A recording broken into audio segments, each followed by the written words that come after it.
sit down. It's 8:32 a.m. in the morning. We need to get the meeting called to order. So if everyone would please take their seat and allow us the opportunity to start this meeting today.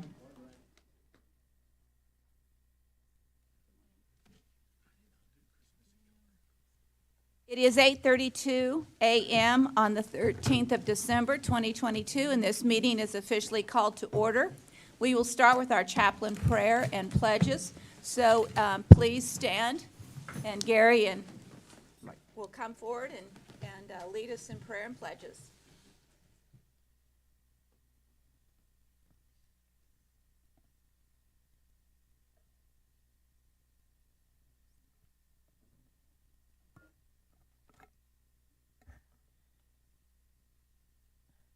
Good morning, everyone, and happy holidays. Merry Christmas. Merry Christmas. Amen. We can say Christmas. Amen. Amen. Will you bow your head as I pray? Dear God, in the scriptures you have said that citizens ought to obey the governing authorities, since you have established those very authorities to promote peace and order and justice. Therefore, I pray for our Mayor, Brenner Gunner, for the various levels of city officials, and in particular for this assembled council. I'm asking that you would graciously grant them wisdom to govern among the conflicting interests and issues of our times. I pray, Father, that as the agenda is discussed and policies are put in place for our city, that the council will always seek what is in the best interest of the people. I also pray, Father, that we will uphold what is moral and rational. Remind us, Father, that they are in a position not to be served, but to serve the public, just as Christ, who is King, came not to be served, but to serve and ultimately died on the cross to save us. I pray that as we journey through this Christmas season, that you will grant us peace, love, joy, and happiness. This I pray in Jesus' name, amen.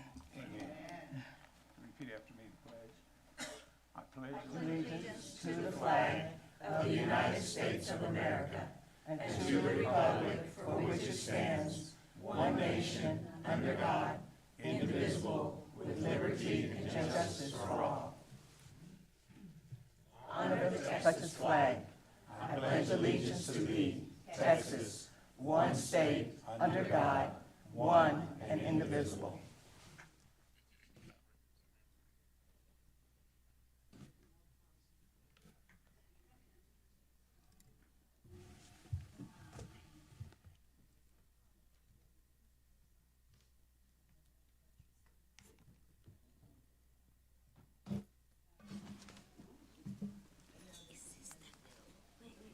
We will now move into the public comment section of the agenda. If you come forward to make public comment, state your name and address or SMD area. Each citizen can speak just once per item unless asked to comment by council. Public comment is for 3 minutes unless extended by council or translation services. The proponent-opponent is 5 minutes unless extended by council or translation services. Council has no obligation to respond to comments or questions from the public, and any response from a member of the City Council to non-agenda comments is limited to a statement of specific factual information, recitation of existing policy, and directing staff to place a subject on a future agenda. Are there individuals in the audience who would like to make public comment? It was already there, Mayor. Yep. Good morning. I wanted to be here as soon as you finished, Mayor. Thank you. I'm Shirley Spears. I'm a member of Single Member District 5, and I'm here today just to bring gratitude again to the City Council and to the Mayor. The San Angelo NAACP Buffalo Soldier Memorial will be hosting a groundbreaking this morning at the Paseo, and we have invited council, of course, and the public to come and join us. Now, we don't have a time because we were trying to be sensitive to the fact that this is holiday season, people are wanting to be with their families, and we didn't want the council to have to come out on a different day. So about 15 minutes after the council meeting this morning, we'll be going over around the corner, so to speak, to the Paseo to do our groundbreaking, and we hope that the general public will come and celebrate with us. and it will be an exciting time. This is just proof, again, of the help that the council has provided to us to be able to put our memorial at the Paseo, and we want to start it off with this groundbreaking, and you'll hear more information at that service or ceremony this morning. So I wanted to make sure that everyone was aware. Thank you, Mayor. Thank you very much. Anyone else here for public comment?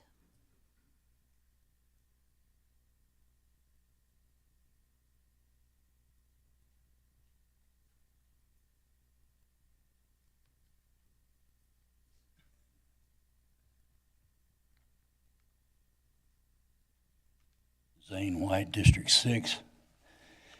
At the November 15, 2022 council meeting here, Councilman Tom Thompson made a pathetic, feisty little speech that I'm sure he was very proud of. That speech included multiple intentional misrepresentations of facts and several outright lies regarding my actions related to the City of San Angelo municipal government, its elected officials, and its employees. Thompson boldly informed me that all of my future allegations of corruption regarding city officials should be specifically directed to the city attorney, Teresa James. And then Thompson defiantly claimed that such allegations from me would no longer be welcome in this city council forum. Tom Thompson and all city officials need to understand that as long as city government corruption exists, I'll be publicly exposing it in whatever forum I choose. Tom Thompson's shameful little speech was followed by a brief statement from Teresa James, during which she once again promoted the outrageous scam that certain Supreme Court decisions currently prohibit the issuance of sign code violation citations to Lee Pfluger regarding his giant rooftop sign at the Cactus Hotel in downtown San Angelo. Teresa's unquestionably false legal pronouncements were followed by equally false comments from you, Mayor Gunner. You somberly stated that the city's actions regarding the cactus sign controversy have not been personal in nature, and then you dramatically leaned into the microphone and claimed that the city's actions have been mandated by law. Mayor Gunner, there's no question that the City of San Angelo Code of Ordinances is the prevailing law in this sign code enforcement matter. Chapter 12 of the code, section 12.04.001, clarifies the aesthetic legal requirements for all signs in San Angelo. Section 12.04.014 of the code clearly indicates the following: all signs shall be maintained in a safe, presentable, and structurally sound condition at all times.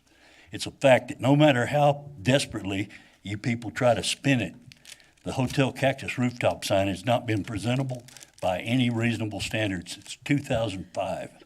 In recent months, city officials have disgracefully attempted to silence me with laughable claims that certain Supreme Court decisions currently prevent them from issuing any sign code violations whatsoever to Lee Pfluger.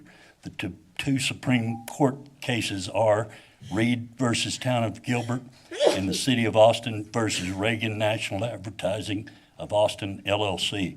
Both of these decisions are absolutely illegally irrelevant to the rooftop sign issue at Lee Pfluger's Cactus Hotel. If that's a false statement, then in the interest of governmental transparency, city officials should immediately provide a clear, on-the-record, legal explanation refuting that statement.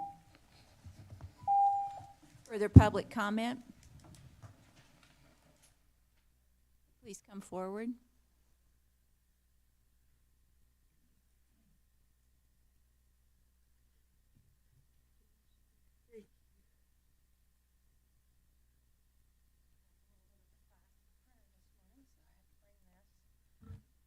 My name's Jatan Geezy.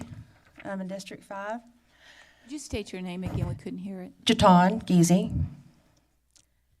There's a saying that I'm sure most of us have heard. It's out of sight, out of mind. I missed the last meeting. My son and I were driving 30 dogs to Ohio, but I'm here today to keep our city's pet overpopulation problem in all of your sights. Closing the city shelter to intake has done nothing to fix the problem, nothing. What it has actually done is made the problem worse and even created more problems. While everyone is at home celebrating the holidays, there are cats and dogs out in the streets without food or shelter. More animals are getting run over and killed. More animals are being left to run the street, get pregnant, making more animals, and even attacking people. Because the spay-neuter ordinance is not being enforced, it's making, I'm sorry, I had to run to get here. It's making all these problems worse. I see post after post on social media of people trying to help. They try to feed their community loose animals. They try to shelter these animals from the cold. Without the city enforcing spay-neuter and without providing more low-cost or even free spay-neuter, it's a slap in the face to these individuals and rescues. Many have told me that they have in fact reached out to their district city council rep to no avail. No answers, and many times not even a response. Please find the money for spay-neuter and the manpower to enforce the spay-neuter. Please offer feedback to the public. Your silence is deafening. It's not a secret that all of the rescues are beyond full. In 2017, I provided data showing the contributions of just 10 volunteers that I know. Back then, it came up to a contribution of $250,000 per year. That's $250,000 that the city benefited from for free. What will happen if all the volunteers just quit?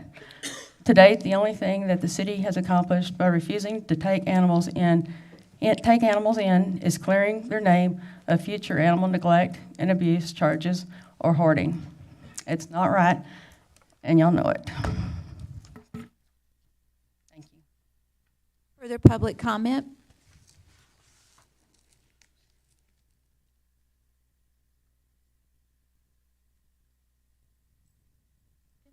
I'm Henry, and my business is in Service Member District Number 3.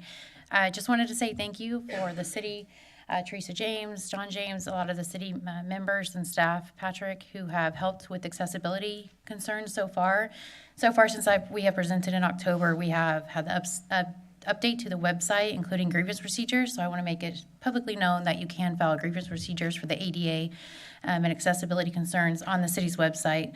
And also, they added an accessibility accommodation request form, which helps identify if there's an issue in the city that you recognize, how you can get help with that, and why it is an issue, and even what is your idea to fix that. So thank you for taking our recommendations and our concerns seriously.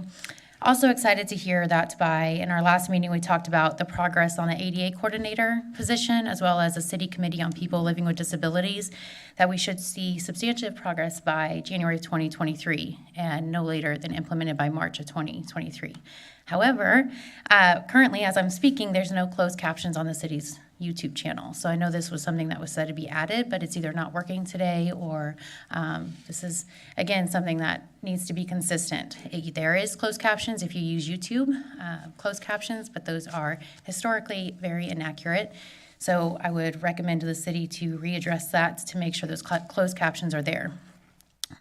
I also noticed there's an item on the consent agenda regarding the ramp, the pedestrian ramp downtown, and I would like to ask if this is the normal process to pull that just for discussion. I have a lot of people that have called me about that ramp, and I want to make sure that the disability community's voice is heard, because when it's not, then there's a lot of concerns that can be brought up. I was recently part of Leadership San Angelo at the Tom Green County Jail, which I know is not the city's responsibility, but I was told that I cannot participate in the tour because of Daisy, which we can get into the legal yes and no if I can. Legally, I should be able to, unless there's a high security concern. But apparently that was not the reason why I was told I can't participate in the tour that I'm scheduled to be a part of. And the reason I bring that up is because I was told that without any background information or any really legal information, and no one to call from the county.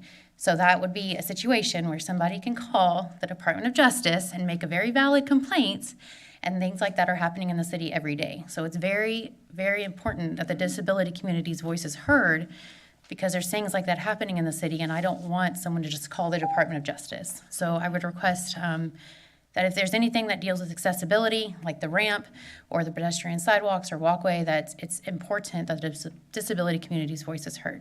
Thank you. Further public comment? Brenda, I've got one. Yes, go ahead, Tom. So for all the residents that live on Edmond and Glenna Boulevard, and just give a little bit of background notice here, the United States Postal Service has moved from a delivery system to a personal delivery system to a I guess, a community mailbox down the street. So for the 10 to 15 people that have called the past week, we have heard you. We have talked to people about what that is. That's kind of a federal issue where they place their mailbox. We can discuss public safety and the fact that some of y'all do have to walk about 3/4 of a mile with, in distance to get your mail now. I just want you to know, I talked briefly about it with Shane Kelton. We're just starting the topic discussions today, but I just want you to know you've been heard. Thank you. Further public comment? Seeing none, we will close the public comment section of the agenda, and we will move into the consent agenda. I'll start with Larry to see if there's any items that he would like to have pulled. M. Item M. Lucy? None. Okay, Harry? L and O. Tom? That's got me covered. Tommy? I am. All right, I will ask for a motion to approve the consent agenda with the exception of M, L, and O. So Mayor moved. Gunter. Yes. We also received a request to remove item C. I think it's marked off on your copy of the agenda packet. That's not ready to move forward yet, so if we could have a revised motion to remove items C, L, M, and O. All right, so item C has been removed from the agenda for consideration, as the correct information's not available to approve that item. And so, again, I will say the following. We will move item C with lack of information, and then item M, L, and O for further consideration. And so may I have a motion for that? So moved. So moved by Lucy, seconded by Harry. Any public comment concerning the consent agenda with the exception of C, M, L, and O? Seeing none, we'll take a vote. All in favor, say aye. Aye. Motion has been approved. We will now start with item M.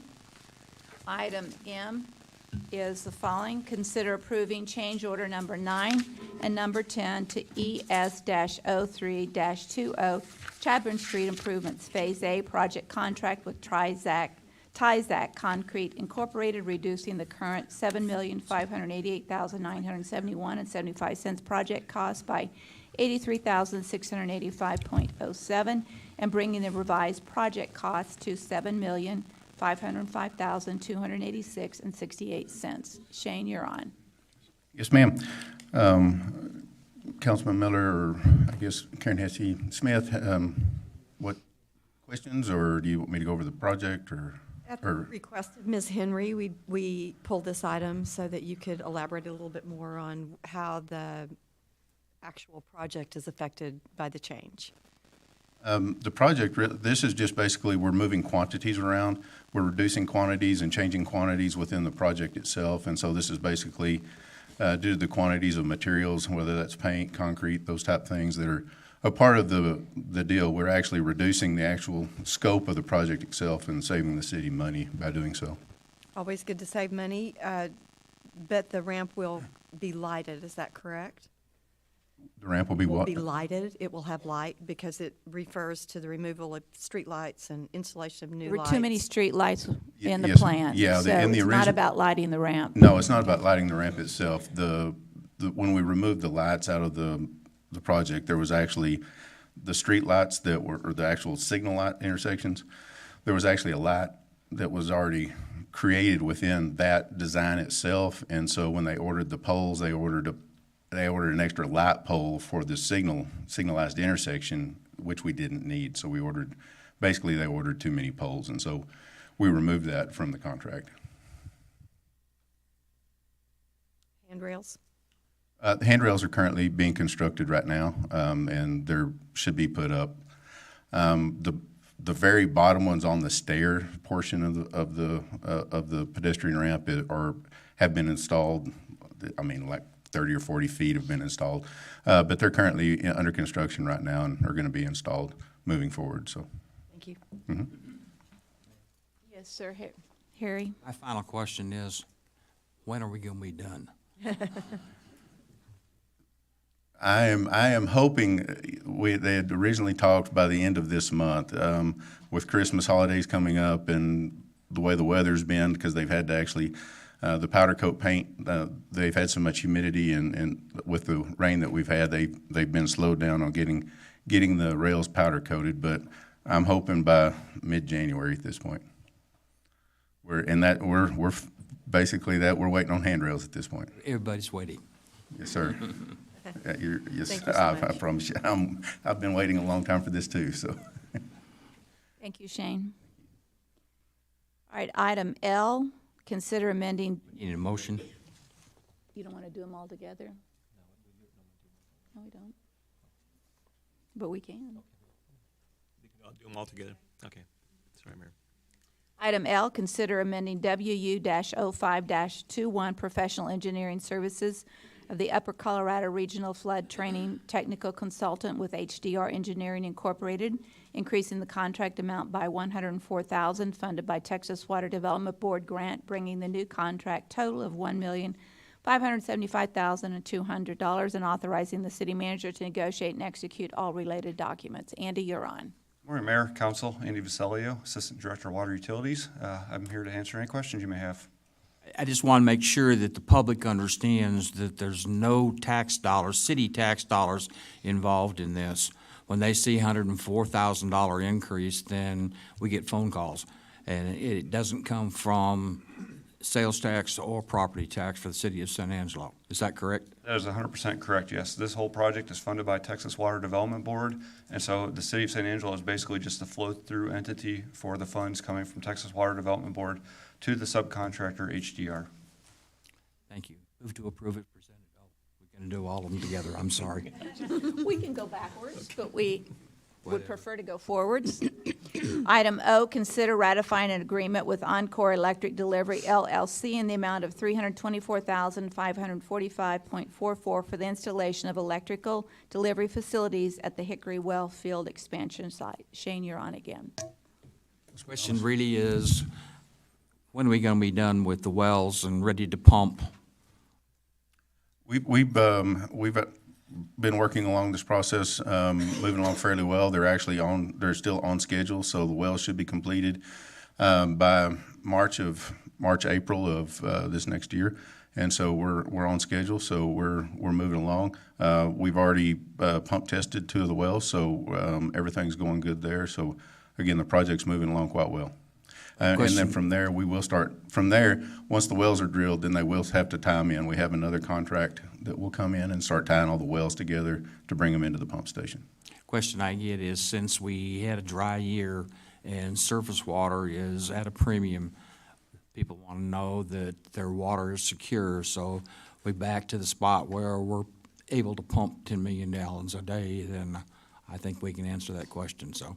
Yes, sir. We're well on our way. Of course, we have capacity up to 8 million right now, and again, with these new wells coming on, we'll be able to pump up to 12 million gallons a day. So. Any further questions for Shane? Thank you, Shane. Now, Harry, you're on. What would you like to do? Well, so we move to approve L, M, and O. Yes, thank you very much. And may I have a second? I see Tommy ready to do a second on that one. So, any public comment on the 3 items, M, L, and O?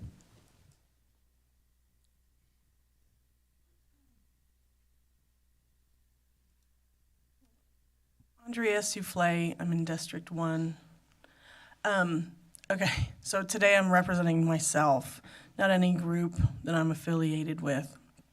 The fact that you all spent $7 million on what me and my friends lovingly call the death ramp, because it looks very unsafe. We all don't, I don't understand the reasoning for the functionality of the ramp. I get that you'd want people from downtown to go to the river because our river is really great, but I think that the funds would have been better used if we had developed the other side of the river for some businesses, some lakeside restaurants, something of that nature. That ramp is very scary, especially if you, even for mobilely okay people, it's scary, even when the rails will be up. I think the only attraction to the ramp would be skateboarders and roller skaters, to be honest. It's not aesthetically pleasing. It's not a great, beautiful addition to our cute little downtown at all. And it seems quite self-serving to the folks that have businesses downtown, even though I don't really see many people using it. $7 million in this town could go very, very far, as you know. Have some of you even driven around your districts? There are homes that have cardboard on their windows or pieces of, it almost looks like Juarez, like pieces of metal for walls. Like, there are people in our town who really need assistance. Or how about our homeless population that I know that you guys don't want to admit that we have? It's there. We don't even have a place that they can go to get a hand up. Abilene got rid of their homeless population issue. We could have used $7 million for so much more than a ramp that's ugly, not functionable, and most of the people in the town didn't even want it or ask for it. When was the last time you guys did a market survey of what the citizens in this town really, really want or need? When was that? So I'm really not asking a rhetorical question. I really want to know.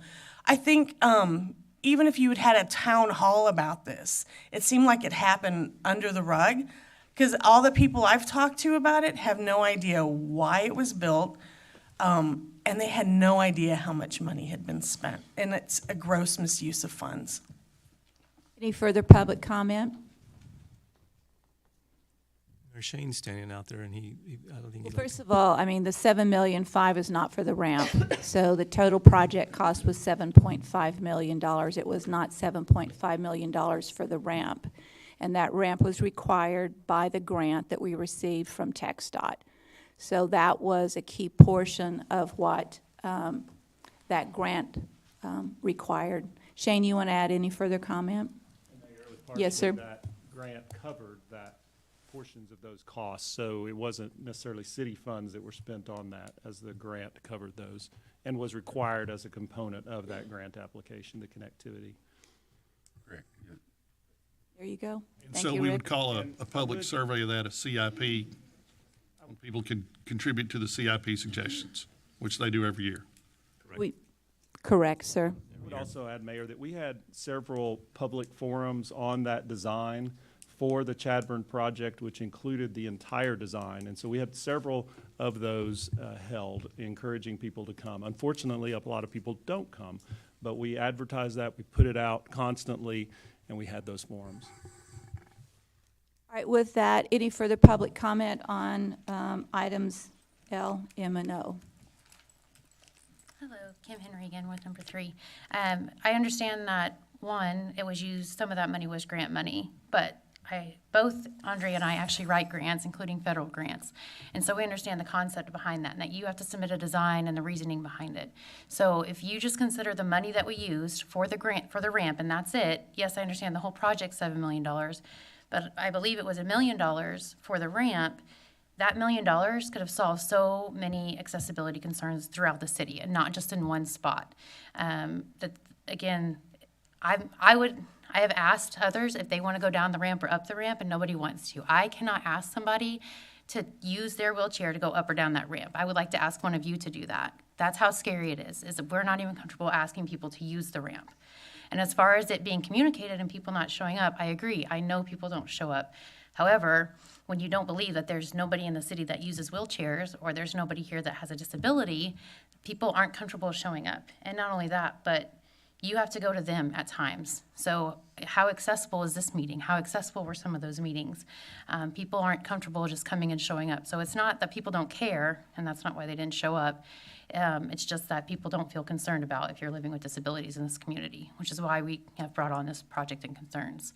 So next time, again, speaking to the disability community, we could have helped provided priorities or ways to spend that $1 million of federal money differently, regardless of the rest of the Chadburn Street project. But how could we have spent that money, federal government money, for accessibility for real accessible reasons, not for one single ramp that nobody's going to be comfortable using. It wasn't federal government, it was Okay. TxDOT.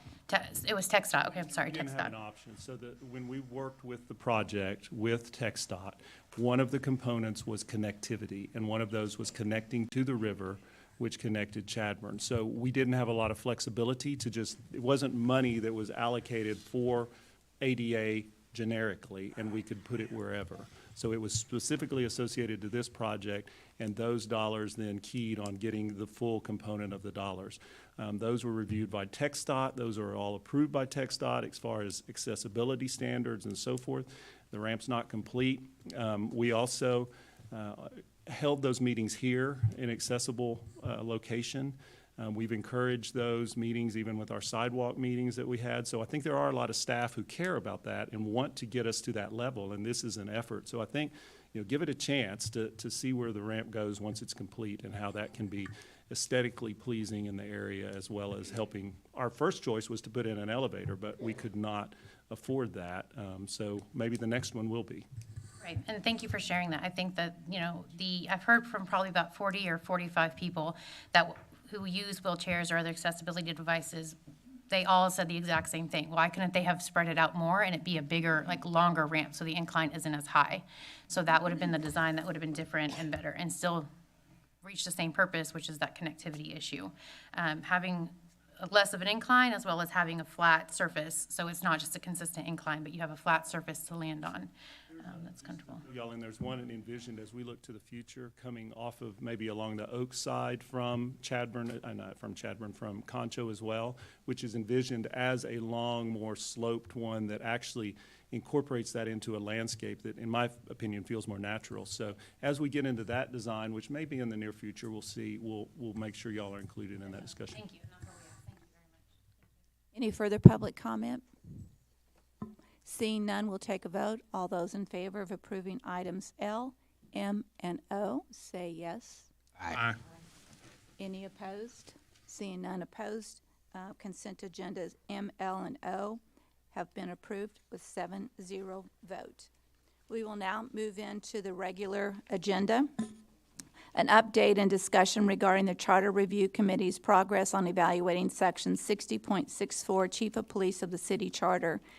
And items, comments regarding items on the regular agenda may be made by the public when each item is discussed as outlined above. Applicants, proponents, and appellants are exempt from the time limit above and instead must limit their remarks to less than 5 minutes. So because this is a discussion and an update, I'm not sure it will be done in, so he doesn't, I know, just making sure he understands we don't have to live by those numbers on this item. Thank you. Mayor, City Council, I'm Alan Gilbert, here today representing the Charter Committee that you appointed for us to look at the elected versus the appointed Chief of Police. We have with us today some of our members. I'd like to ask them to stand because they worked so hard on this. We have Billy DeWitt with us, Candy Poole, and Jeff Curry, some of our members of our committee that's worked so hard and have come up with a recommendation for you today. And so we would like to give you this information. We've already told you about the time that was spent, the things that we did to investigate, to look into. We had our town meetings. We did a lot of talking in the public. We got feedback from the city's website, and we looked at a lot of things. Some of the things that needed to be changed that we felt that we would recommend to you is the qualifications. And so for the committee recommendation that we have for you today is that right now the Chief of Police has to be a resident for the City of San Angelo for a period of at least 2 years immediately prior to his election and shall possess qualifications of elector. That's the only qualifications. We worked a lot of areas, looking at a lot of things to say, if we stay with an elected Chief of Police, what would we want to see? Or are we going to recommend the appointed? So by bringing this screen up, I think it pretty much tells you that the committee, after all the thought and all the work, is recommending to you that we keep the Chief of Police as an elected position at this time, but make changes to qualifications in order to see that we get the chief that we believe the city of San Angelo wants. There's a lot of discussion and a lot of back and forth with the appointed versus the elected. As a person that's was totally in favor of appointed for many, many years, I have to, and I'll publicly admit that at this time, I think we need to seriously consider looking at the other and going to appointed at the appropriate time. We feel that at this time, the citizens of San Angelo, from the comments and the things that we've talked to them about, we feel that if we recommended to go to appointed at this time, that the citizens are not in a position at this time that they feel that's what they want to do. And we don't believe that recommending to you something that we don't believe would pass is good common sense. And so we are recommending that we change the charter to require, and these are our recommendations to y'all, that the chief of police shall have been a continuous resident of the city of San Angelo for a period of at least 6 months and a resident of the state of Texas for a period of at least 1 year, immediately prior to the filing deadline for the election, and shall possess the qualifications of electors in said city. Additionally, the chief of police shall meet or exceed the following qualifications: to be sworn and accepted unless challenged. Challenges will be reviewed by the Civil Service Commission. 1, they have 10 years as a sworn officer with a minimum of 5 years demonstrated performance in supervisory capacity, lieutenant or above in the San Angelo Police Department, or in a similar-sized agency. The next is to have a master's peace officer certificate from the Texas Commission on Law Enforcement, or bachelor's in criminal justice, or 4 years of military service. Now, what we did is we took these because we know that different departments, different places, and people that are with our department, some of them may have a 4-year degree, some of them may have a master's degree from TCO, and they equal out. And so we did not want to stop someone from being able to run for election just because they didn't have a TCO master's, they have a bachelor's. And so we tried to make this the best we could, and including the 4 years of military service. And we looked at other cities, and we looked at some of their requirements that they have for appointments, and we're right on the same area as what appointments are for most cities in the state of Texas with these qualifications. So that was our recommendation for the qualifications for the chief of police to be May I ask a elected. question? Yes, ma'am. On that issue? Basically, because it does say that you have to have lived here a minimum of 6 months, right? Yes, ma'am. It would mean that qualified candidates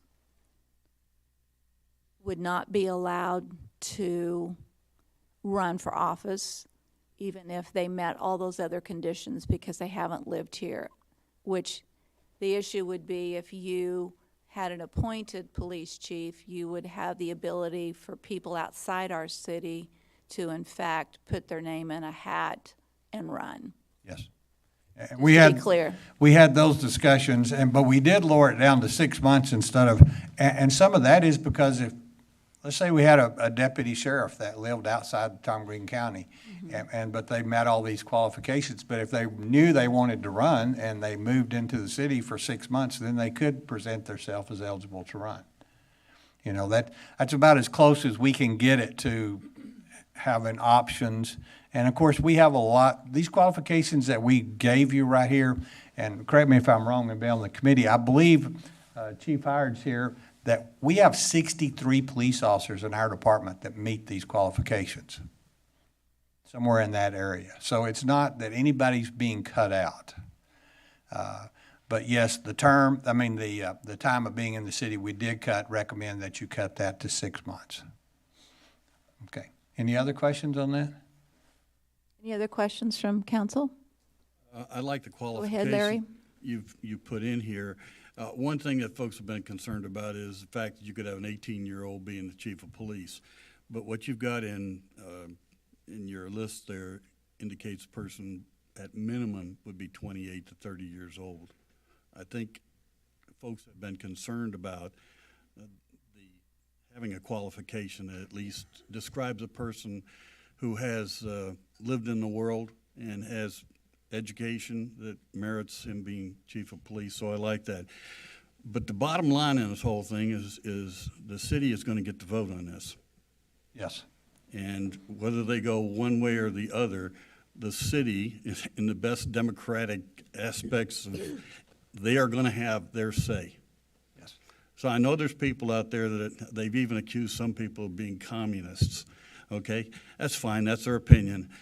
But ultimately, the majority of this town is going to decide whether it's going to be appointed or whether it's elected. Is that the bottom line? No, it isn't.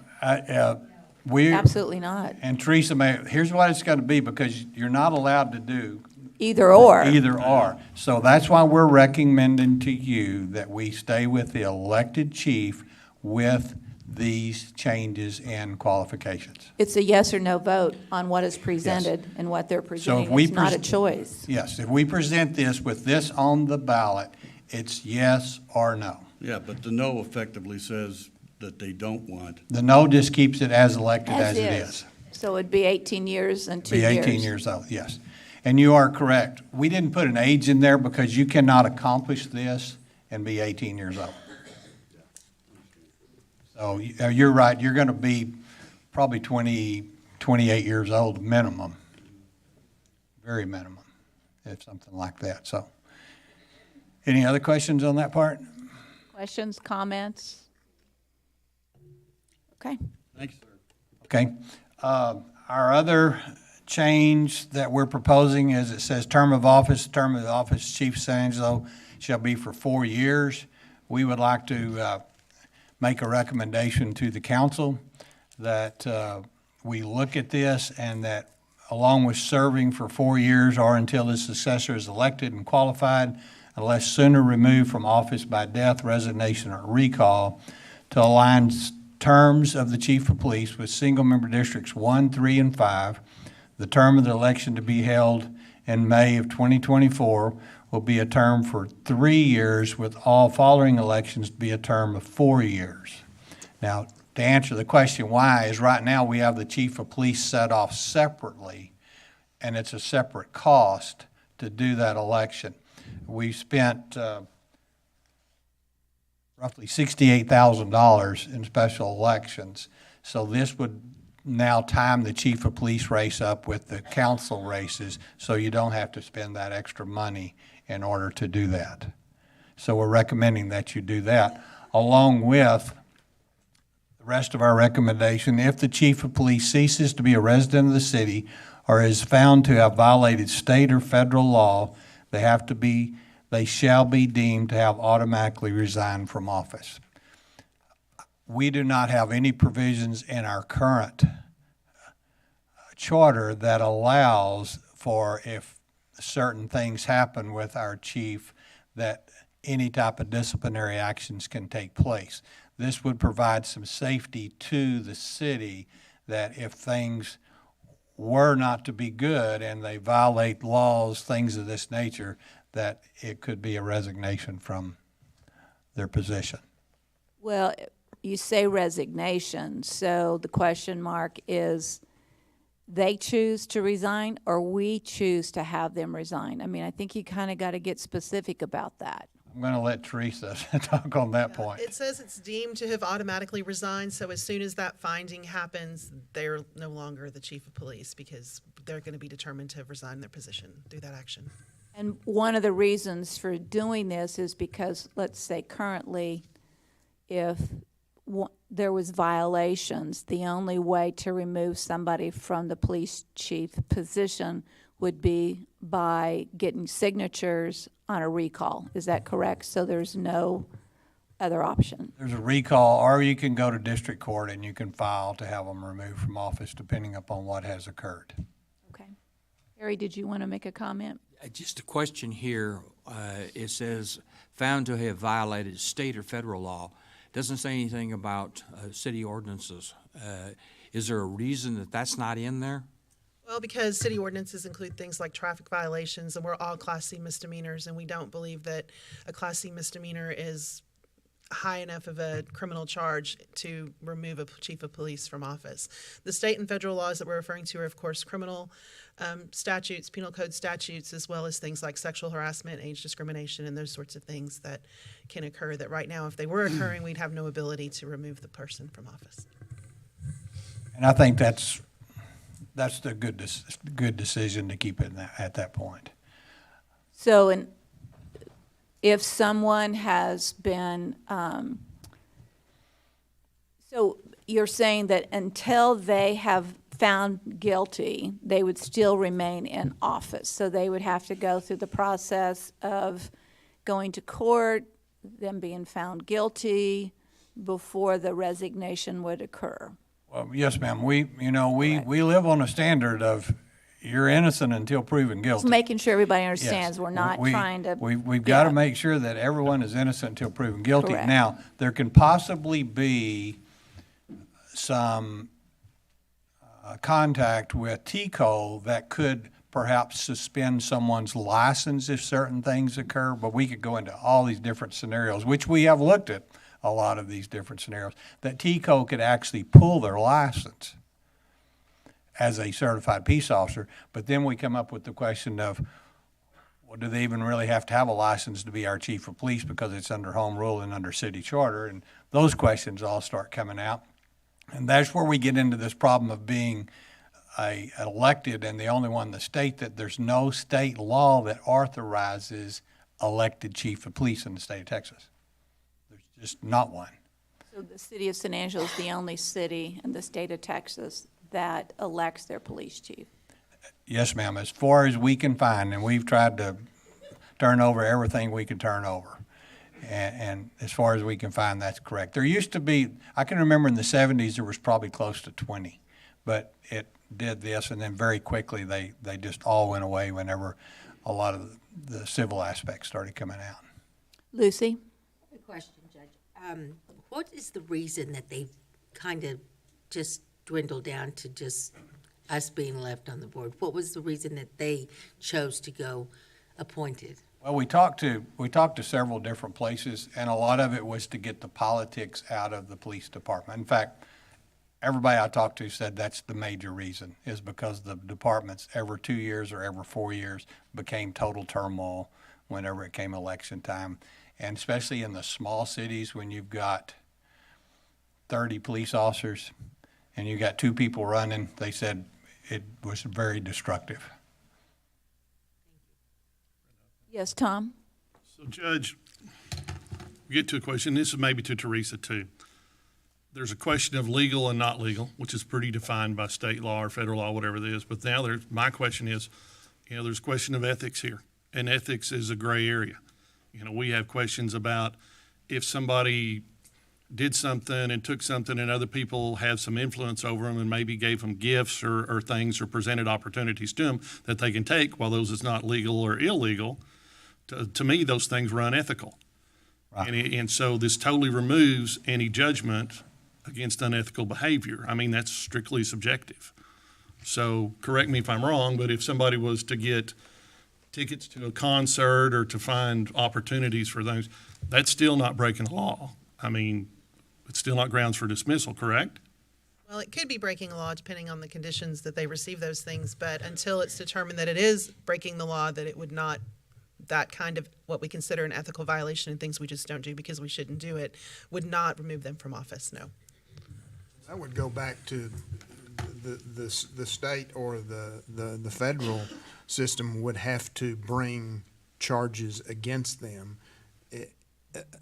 To Tom's question, if it's unethical and they brought state charges or federal charges and they were found to be guilty, then that would be grounds for automatic resignation, correct? That would be correct. And also some administrative procedures where somebody's found to have committed violations of sexual harassment or sexual discrimination or any kind of discrimination, age discrimination, those could also be findings.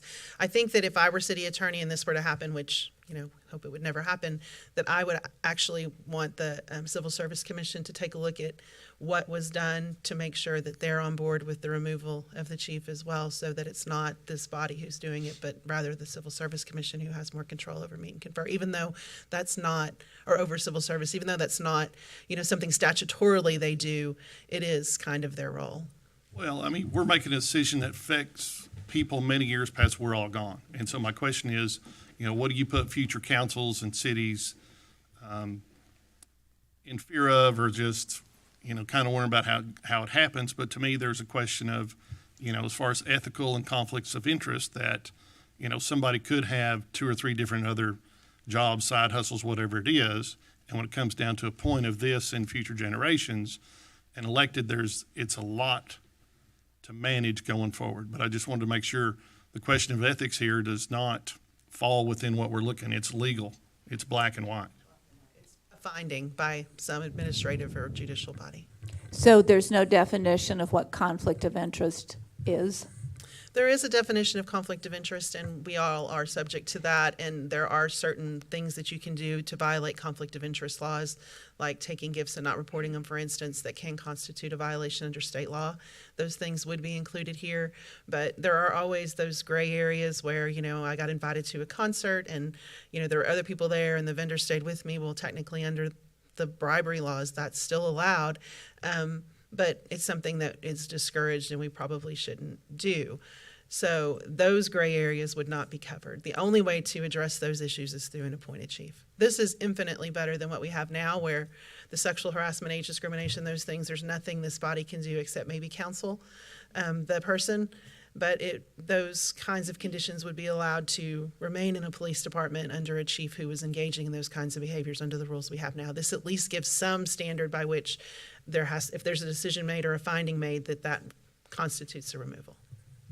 The other issue that Tom just brought up is secondary jobs. So in other words, is it perceived or is it stated that the chief of police shall be the only job that one holds? So you, as chief of police, you could have a secondary business, you could have 2 or 3 other businesses in addition to being the chief of police? Yes, that would be allowed under these rules as they are now and as the rules as they're proposed. Yeah, and under our city HR policies, you're also allowed, with permission to have secondary employment as well.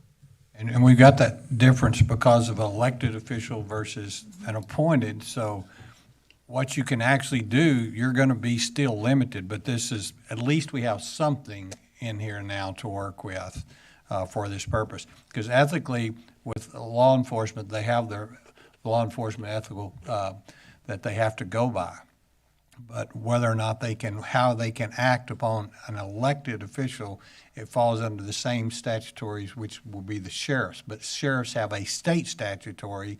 We don't have a state statutory that provides any of this for us because there's no state statute for an elected chief. Because no one has one. Just us. Yeah. Just us. One other recommendation right quick so we can move on with this under the authority. We are clarifying that and changing it from on the left where the chief shall have exclusive control of the San Angelo Police Department and shall have the right to select, employ, discharge at will, and prescribe the salaries within the monetary limits of the budget, the employees in such department. We've changed that, recommend that you change that to the chief of police shall manage and operate the departments in accordance with local, state, and federal laws in addition to city policies. So this becomes part of our charter. They have to work under city policies. Give an example of why that's an issue, Well, or why the change is recommended. It just clarifies that, because over here, we didn't say anything about working under the laws or doing anything. It's just they had exclusive control. We all know that we have civil service they have to work on. We adopted that. That's key. I think Yes. you need to repeat that because we do have civil service. We have civil service, so that controls a large amount of things that happen in the police department. We have state laws that control. We have federal laws that control. We have certain things that control different things that the chief can or cannot do within that department. And what we're doing is just clarifying it here that chief, run your department the way it needs to be run for the benefit of the city of San Angelo, but you must maintain everything that you do within the state, the federal and within our city policies that we have within the city of San Angelo. So there's no reason to add to the civil service issue. Civil service is automatically Correct. there. Just so- making sure we're clear Yes, on ma'am. that for I think everyone. we're good with that. Yes, ma'am. I think so. But here again, Larry, these will all have to be put over here. This is what is recommended. And of course, you as the council can change this however you want to. And whatever you come up with, this is our recommendation, yes or no. That's how simple it's going to be, yes or no. Yes or no. I think the committee's done an incredible job of really interacting with the public, getting comments from the public, and studying other cities, how they manage. Of course, they don't manage because they don't elect, but trying to get as much information as you can to relook at this and put it out to the public for vote. So I think you guys have done a great job. Well, thank you. They worked, I've told you all that before, they worked really, really hard, and they looked at it, and they actually took their personal opinions and threw them out the window. They really did. And they were very professional in how they did it, and I was very proud to be able to work with them. Right. Any further questions or comments for Judge Gilbert? Thank y'all. Thank you. Do we need to open this up for any comment from the public at this point? So if there's anyone in the audience who would like to add comment to this, please come forward.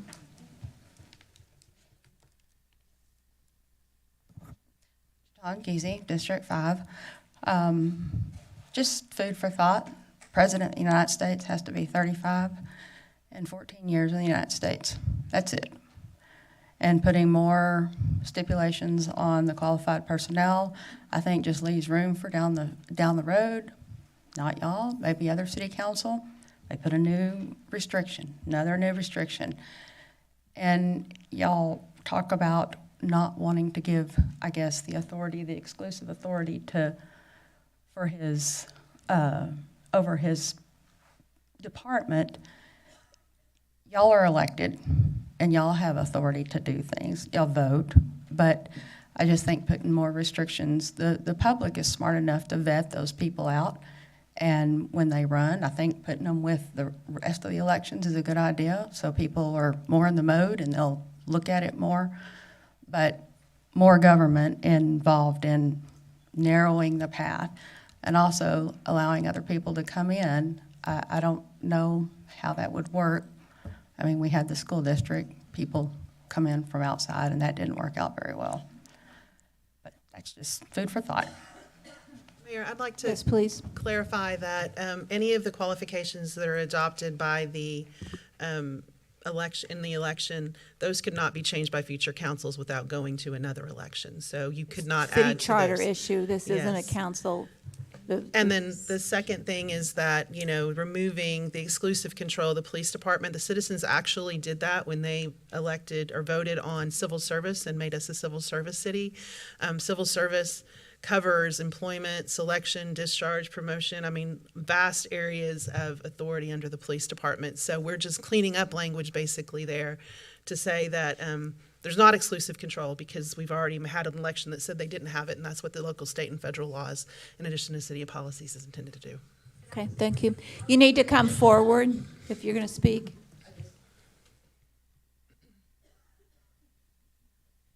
Their authority, I was agreeing with the recommendation. I didn't know if y'all thought I was disagreeing with that. I was agreeing with that. Well, it's one of the reasons we keep bringing up the question about civil service, so people understand that civil service has a tremendous impact on what happens. Okay, further public comment? One last opportunity. Okay, seeing none, we will then, we don't have to take an action on this, right? So we'll move on to item B. So there is action we need to take. Well, just direction at this point in time. I mean, if we could get some direction on whether or not this appears to be how you want us to present it to the voters, or if there's a whole other option you want us to bring to you and we bring it to call an election, that would be helpful for us, because we need to start drafting. I think that's the reason we asked for comment and from City Council, was if there was anything we wanted to add or subtract or do, this was the opportunity for everyone to do that. And from what I understand from city council, there hasn't been any suggestion to change the language. Is that correct? That's what I heard. We have direction. You have direction, I'm quite sure.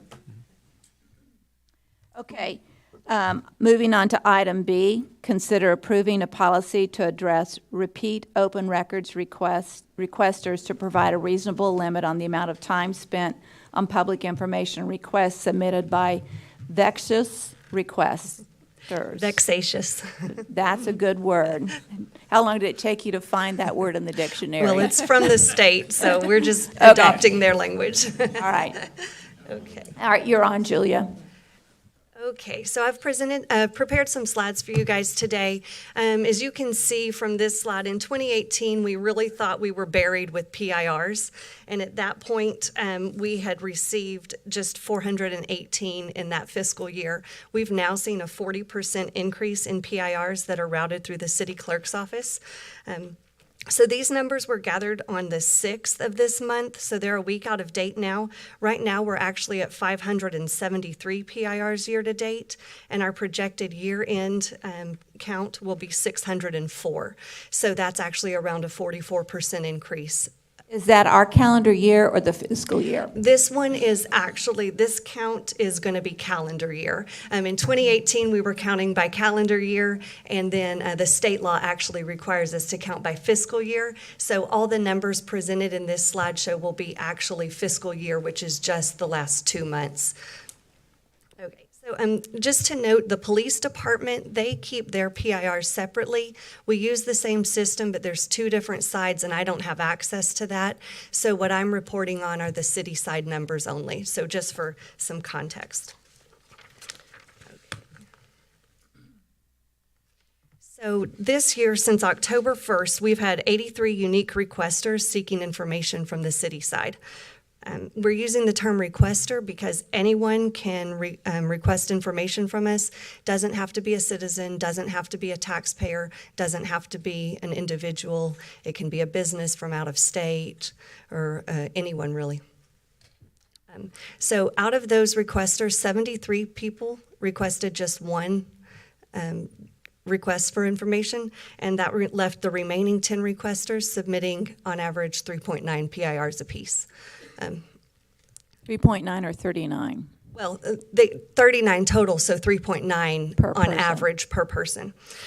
So those remaining 10 people are representing that a small number of people are using a disproportionate number of the PIRs and therefore disproportionate number of staff time hours. So on to the next slide. There were 112 PIRs submitted that resulted in 103 hours of chargeable staff time. So out of those folks, 71 people submitted PIRs that took a combined 33 hours to complete. So again, small number of people using a disproportionate amount of staff time. 68% of time this fiscal year already has been spent responding to PIRs from 14% of the requesters. So those 112 hours that I mentioned on the previous slide and the 103 hours, those represent only chargeable staff time. So by law, we cannot include any time that Heather or I spend reviewing documentation, seeking clarification from requesters, preparing cost estimates, or redacting. Nor can we account for legal staff's time preparing certified letters to the Attorney General's office or providing their legal guidance. So in the past 2 months, 6% of the PIRs have or will require an AG opinion. So those letters all go to legal. They're prepared. That staff time's not included. And I will note, also not included, whenever we send off those letters, you have to send a minimum of 2. They're certified, and they cost over $7 a piece. So that's an additional cost to the city. But back to the actual hours, you can tell that this 103 hours, it's grossly underreported because there's so many hours spent by our 2 offices that we cannot charge an individual for. On the PD side, in addition to the legal services that City Attorney's Office provides for us, they're also reviewing some body camera footage, and that takes additional time. So in 2017, the state finally realized there was an issue with requesters that were abusing city staff times, and they allowed us to declare certain requesters vexatious. Now, we're required to adhere to all sections of the Public Information Act, except this one little section. It's not that we are required to follow it, but it's that our governing body can adopt it. So today we're asking you to adopt this one section so that we can start using this in addition to the remaining parts of the chapter that we're required to follow. Like I said, this has been on our radar since 2017, but until recently we were unable to track each individual request. And so we were unable to declare anyone vexatious. But now that we can track that, we wanted to bring this policy forward to you. So the policy that we're presenting today mirrors Texas Government Code 552.275, and it states that once a requester uses their allocated 36 hours of staff time in a fiscal year, they must pay for all future requests at a labor rate of $15 an hour. Now, I know you're going to say that our staff time is worth way more than $15 an hour. This is also set by the state, so that's not up for discussion at this point. And I just want to say, I know there's been some discussion in the media about this policy. Our office remains extremely committed, as does the rest of the city, to providing publicly available information. And this policy in no way impacts our average requester. Typically, a person is only going to request public information for a situational event in their life. So for instance, we see a lot of the one-timers. They want to know about their house plans because they're doing renovations. They want to report on all of the equipment maintenance for a vehicle they bought in a city auction. They want to report on the fire that happened at their home. These are one-time incidences, and most of our requesters, that's what they're asking for. And so for them, they might use 5 hours of time, but we may not hear from them for another 4 years. So this is not going to be keeping the general public away from getting information or for paying for information. The policy is solely recommended so that we can rein in those people that are vexatious. If implemented back in fiscal year 2022, this would have impacted only 5 requesters, and there were 2 requesters that were on the cusp. Of those, only 1 was an individual. Everybody else was a business that is using this system to further their financial interest. There are currently no users that have exceeded the 36-hour limit in the last 2 months that we've been tracking for this fiscal year, but there are several that are trending to exceed the 36 hours by the end of this fiscal year, September 30th. And just to clarify, if we did approve this policy, or if you guys approved the policy, it would go into effect today, but it would be retroactive back to October 1st. And again, that's because the state requires us to count this on a fiscal year. So I know I can speak to the work that Heather and I do. Teresa can speak to her staff, but I did ask Charlie Kemp to be here today in case you have any questions from the department side. Her staff receives about 16% of the PIRs, on average about 14.5 per month. So she can definitely speak to the disruption that it causes to her staff's duties if you'd like to hear from that perspective, or if you have any questions for her. I think those are so totally separate. What's happening in planning and permits is so totally different from what we're talking about here. No, her staff is receiving 16% of our PIRs on an annual basis. And what are they asking for? Specifically, what are the most frequent requests in terms of? A lot of the requests, she's here, but a lot of the requests are actually for building plans or copies of old permits, certificates of occupancy.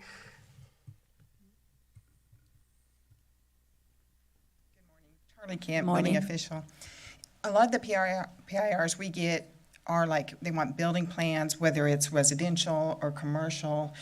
They want any kind of information we have on inspections. We get a lot of requests for if there's a sale of the property. They want any kind of violations, building permits, anything that we have on record.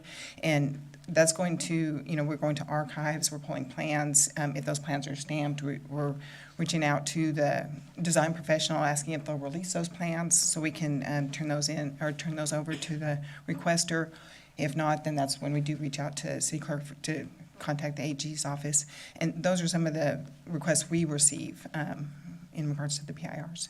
And I mean, there's sometimes a PIR could take 2 hours, and then sometimes they can take 6 to 7 hours. It just depends on what exactly they're requesting. So let me, Go ahead, Tom. Charlie, before you leave, so let me ask a question. So are these over private property, and there's things that they're asking you to find that they could find themselves? Well, let me give you an example. Like a Please. certificate of occupancy, we'd let the individual know, the property owner. Those on residential, it's maybe kind of understanding because it goes to the contractor, maybe goes to the bank. But on a business, it doesn't. It says that you need to keep that for your records. We'll get a request asking for a copy of that certificate of occupancy because somebody just didn't keep up with it. How much of your time is spent on request that the requester could do themselves? And that's where I have an issue with. I mean, if you could go and find it yourself, you're an employee of the city. We all pay taxes, so you work on things for the betterment of the city. It's not for somebody's own advantage to have a financial advantage to have you do their work for them. That's what I kind of don't like. I guess it's really hard to say. It just really depends on the request but a lot of what we're doing is just paperwork for that individual because somebody didn't keep up with the paperwork, I guess you would say. They have no place else to get that information or that paperwork. Well, we would encourage, if I received a call, just for example, if I had received a call, I would encourage them to reach out to like whoever was the design professional to see if they have kept copies, or the contractor that built the project to see if they've kept copies, things like that. Only because I know that it would be expensive if we're having to start charging them per hour or whatever. We always write down how long it takes us. So if it takes 7-8 hours for us to do that for them, where they may be able to call somebody and get that information, we do try to help them with that without a PIR in place. We'll look up the information. Who was your design professional? Who was your contractor? Things like that they may be able to reach out to those businesses and get that information from. Is there anything on our website that says if you have the following problem, here's what you should do? I mean, how else do they know where to go? We get a lot of calls. I know, so that's my question. So there's no place else for them to get the information in terms of who to turn to and what to do? We could add something to the website. Means if you're getting lots but- of calls for that, it says that there's an issue with people knowing what to do to get the information, where to go, what are the, because they're making a phone call for that reason. So we got to make sure they understand where else do they look to find the information other than calling you. Well, I don't know that they would know who to reach out to, who was the design professional on the project, and who was the contractor without contacting us. Well, that's, I think, the issue, yeah. Agreed. Yes, Tommy? Julia, did I hear you say that so far since October 1st you'd spent 100 hours? Did I hear that in part of the presentation? The departments have spent 103 hours, and we have not calculated our time because we're not allowed to. On a very slow Friday, I spent 1 hour and 45 minutes reviewing PIRs. So how many humans, how many employees would be touching in that 100 hours that you're talking about? How many different employees would be touching those? I believe there were 23 that touched these PIRs, but there's 18 staff members that repetitively receive PIRs. The majority of our staff will never, the majority of city employees will never see a PIR in their career. It's very focused on fire reports, permits, animal services. There's specific things that receive a lot of PIRs, and those people are consistently receiving PIRs where other people and departments do not see very many. So for- And then, of course, police, they're receiving a lot. It's not in the 100 hours, you just. They are not counted in any of these numbers because I cannot see their numbers. So anything that we chose to adopt would not impact the police department anyway? No, it could possibly impact the police department. Julia just doesn't have access to their side of the system. There are requesters on that side of the system also who would probably rise to the level of this.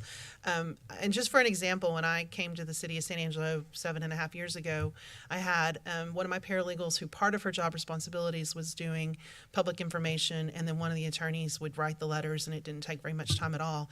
Now, one of my paralegals is exclusively dedicated to doing these PIRs. That has a lot to do with body cams and that process we have to go through. And then one of the attorneys, and sometimes two, work on getting the letters out and those sorts of things. There's been a number of times where my whole office on a Friday afternoon will be going through some of the information that we've received from the departments that we're trying to respond and redacting and looking for things that we shouldn't be releasing. So the burden of this process on my office has been greatly enhanced. We've tried, and we have made some progress on putting more things online that people routinely request, but like the reports for the fire department, some of that contains medical information, so we can't do that. And so that's not a total solution. We've also done things like change our contract process so it frees up attorney time in reviewing contracts because it's more standardized so that more time can be devoted to this process. But it is taking over parts of my office as well as Julia's office. Yes, Karen? I have, excuse me, I have 3 questions. Could you just repeat, I think I heard you say that there was a small group of offenders that are either exceeding or close to exceeding the 15 hours per month, 36 hours in a fiscal year, and that that body was not necessarily private citizens, they were businesses. Is that correct? That's correct. Because I think we want to reassure the public that their desire to have information provided to them and that the government remain transparent is really critical, especially these days. We live in a time, unfortunately, where people are very suspicious of government and government overreach. So thank you for confirming that. Are your records paper only? Do you have to physically go and pull the paper and? So our department serves more, typically we serve more as a reviewer for what is submitted. Each department has varying degrees. A lot of the fire reports are online, permits are in our system. Some of our computer systems are older, so you may get a report, but it may not be exactly what you would pull if you had your rathers.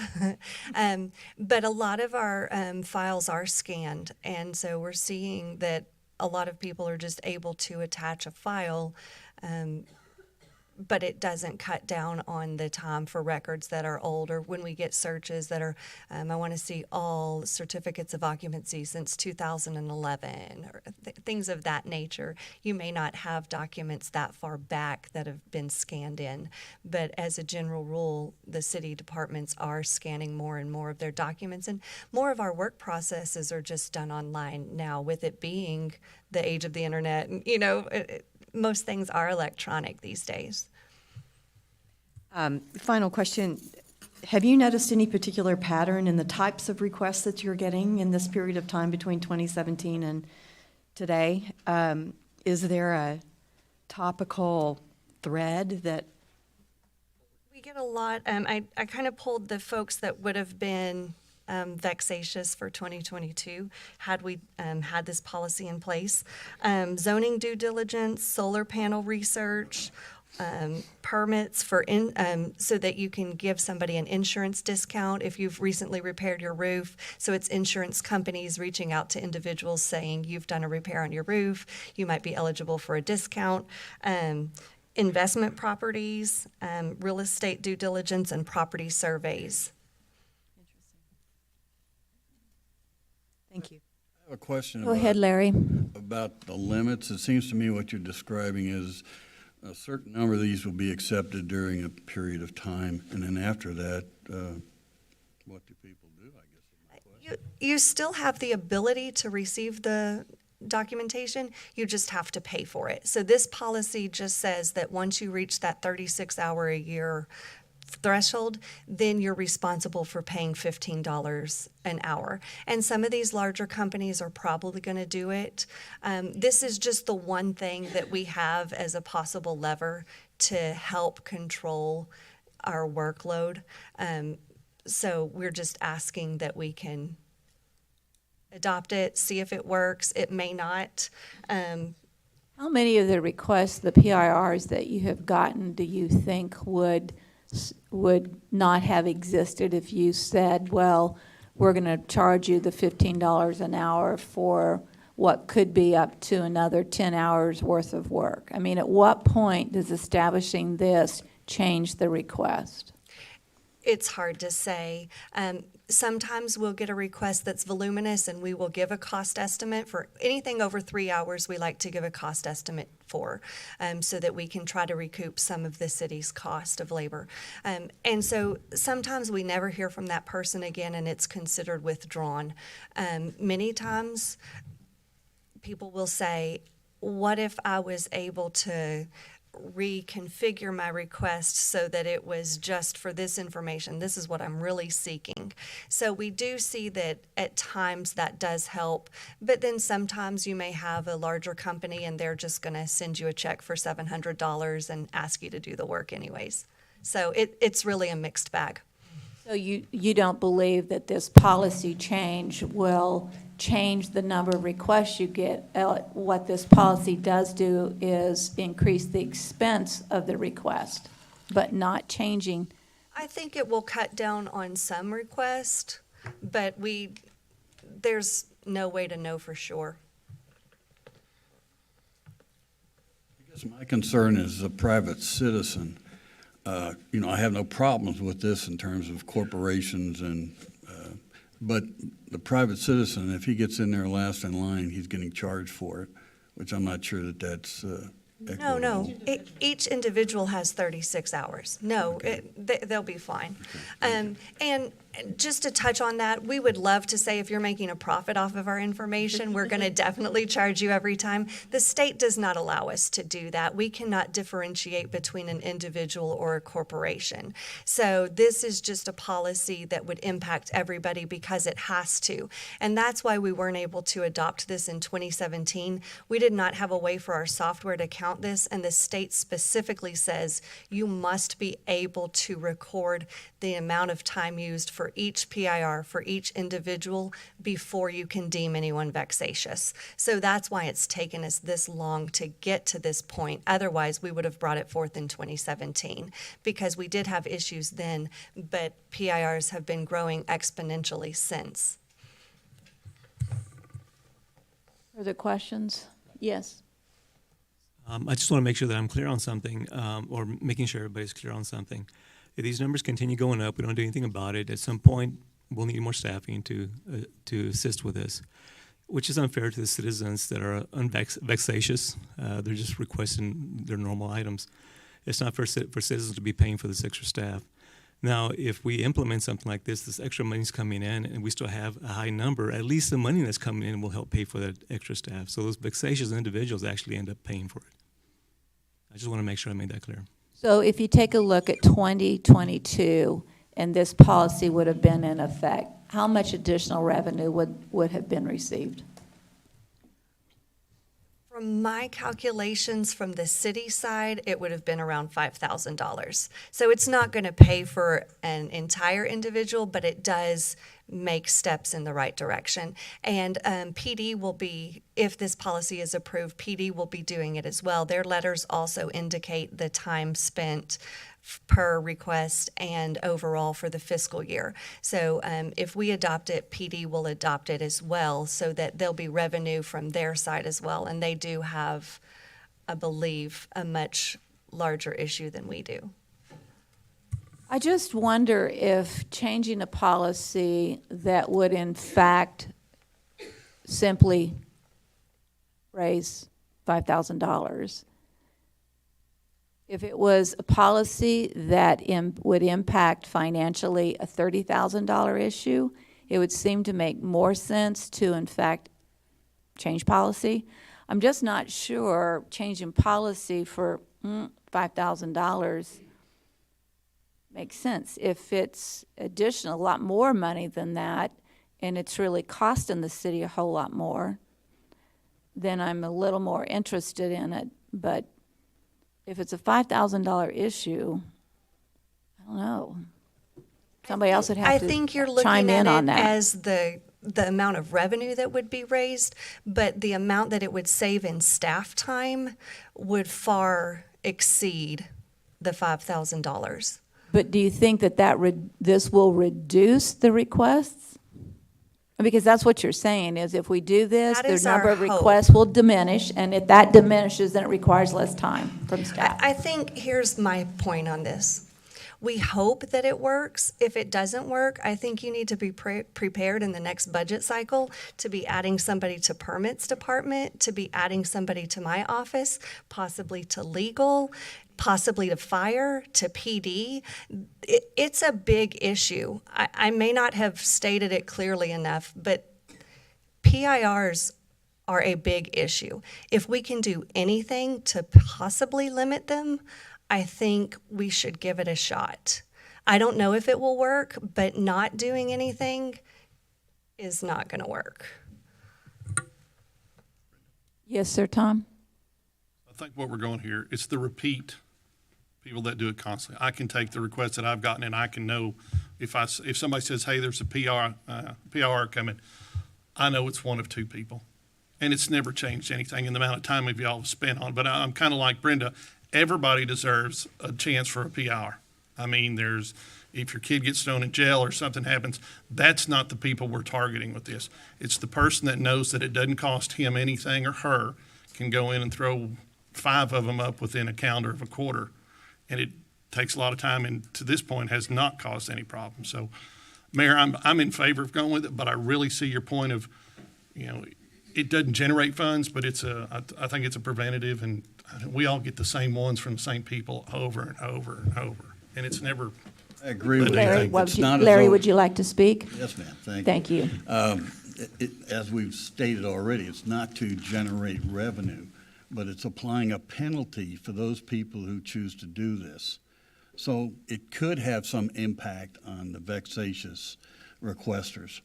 Yes, but and the point is the fine, okay? If we're being told, okay, if we don't do this, we're going to have to hire 5 more people to curb the problem. And yet we're looking at $5,000. So how does $5,000 equate to 5 more people? Now, if we think it will impact it, and we think it will slow down those 2 or 3 people that are the ones who request the most PIRs, then that would seem to make sense in an effort to do it. But if 2 or 3 people out of what was the total number of people? Julia, what was the total number of people? This year, 83 requesters. But 2, how many were the repeat? So far, 3 for this fiscal year. So the question mark would be, does this policy only impact the 3 out of the 83? That's correct. So very small percentage. Very small percentage. Yes, sir. Good morning. My name is Billy Clemens, the fire marshal. Kind of a little too close. Sorry. Okay, we can hear you. PIRs come through my office pretty much every day, and it does affect my staff a lot. We had a recent PIR come through. A lot of folks that do construction work send PIRs through my office, and it takes a lot of time to walk through these PIRs. The one in general that I'm talking about right now, the gentleman wanted to ask us to go back for the last 6 to 8 months on every fire that we went to, wanted addresses of all these properties. It would have taken my staff 80 hours of information to come through for every fire that we went through. That's the kind of PIRs that we're trying to reduce, because that kind of time takes away from my staff, and I'm already short-staffed as it is. So if we're getting those kind of requests all the time, it can impact my staff and what we're trying to do as a team. Well, see, and again, I'm not saying it doesn't. I'm just saying what the statistics you're providing today say 3 out of 83 people. So you're still going to have 80 people still requesting PIRs that might or might not qualify underneath this. And so I'm trying to determine how big of an issue is it, and I'm perfectly willing to approve a change in it to help everyone out. I just want to make sure that we think what we're asked to approve is really going to make a difference. That's all. I'm just trying to make sure we're clear that So 3 people might be impacted by this. Is that really a policy we want in place to impact 3 people? I understand your concern, but if you look at this, 71 of the requesters combined used 33 hours. So they're using less than half an hour of staff time. That's what you expect out of a PIR. It should be providing a simple document and you move on to your daily work. 12 of the people resulted in 69 hours of work. It's disproportionate. So yes, it's 3 people, but it's 3 people that have already used around 40 hours of staff time combined in 2 months. See, because that's the issue. The issue is the following, is that I'm not sure this additional expense is going to change those people's requests. Will they, if they have to spend an extra $25, is it really going to change their request? Because my guess is they can afford the $25. And again, I get it. I understand the need to cut down on ridiculous PIRs, but I do not want the public to think that what we're trying to do is shut down their ability or their, to create hang-ups in terms of requesting a PIR. And statistically, the numbers, I don't know, they don't read well. I do want to remind everyone, too, that they talked about there's certain hours we can't even charge. And again, that's coming from Teresa's office and Julia's office as well.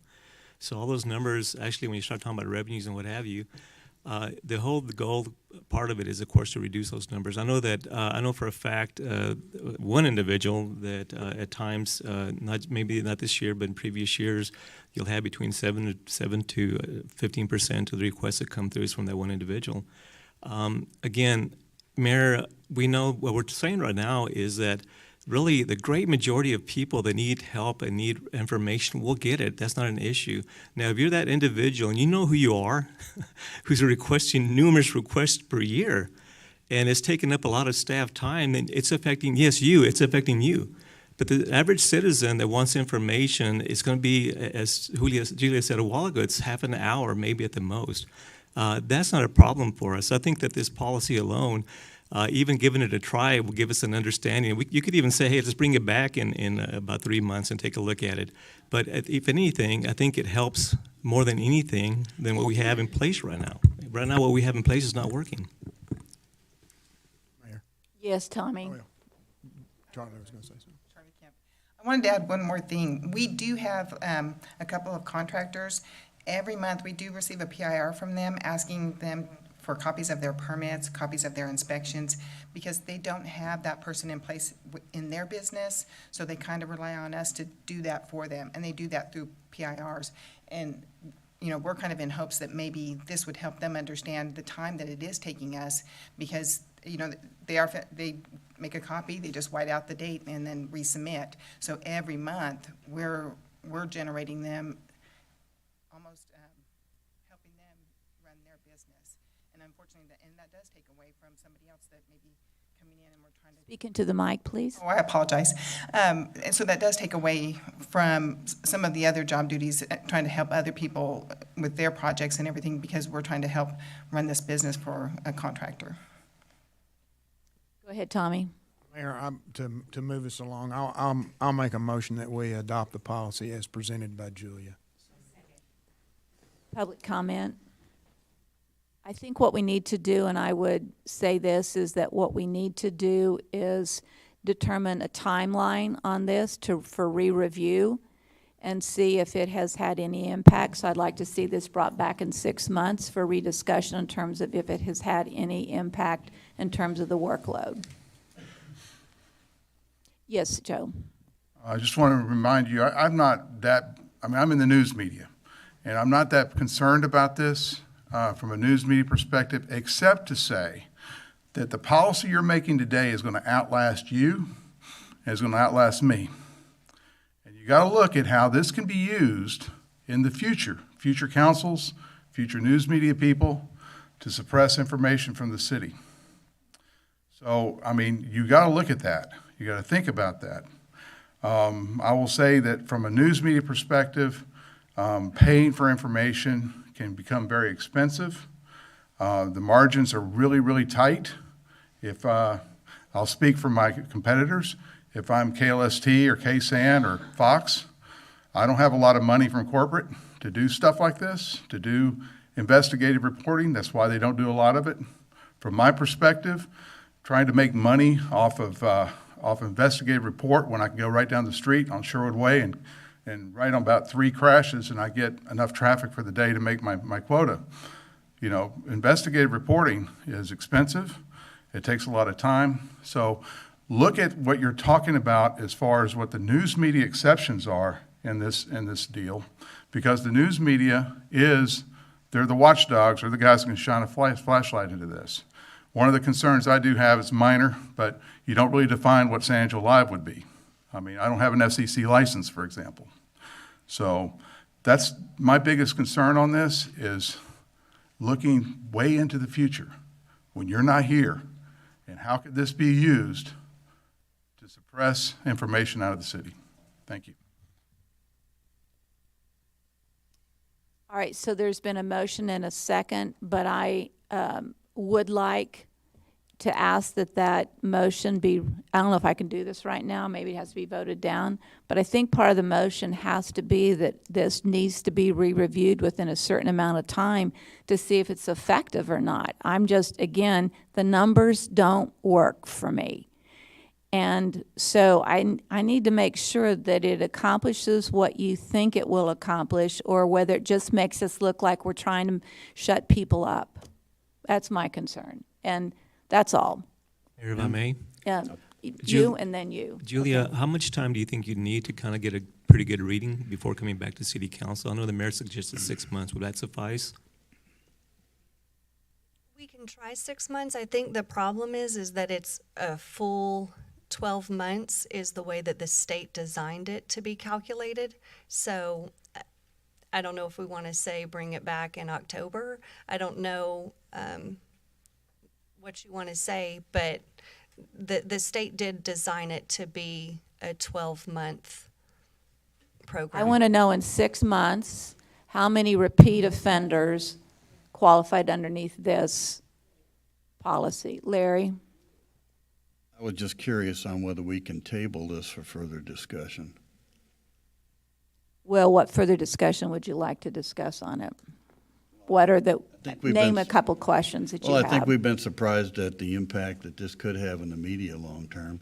It also could have, and as I understand it, the vexatious people, it's not a question of the numbers, except when it gets into the depth of what their requests are.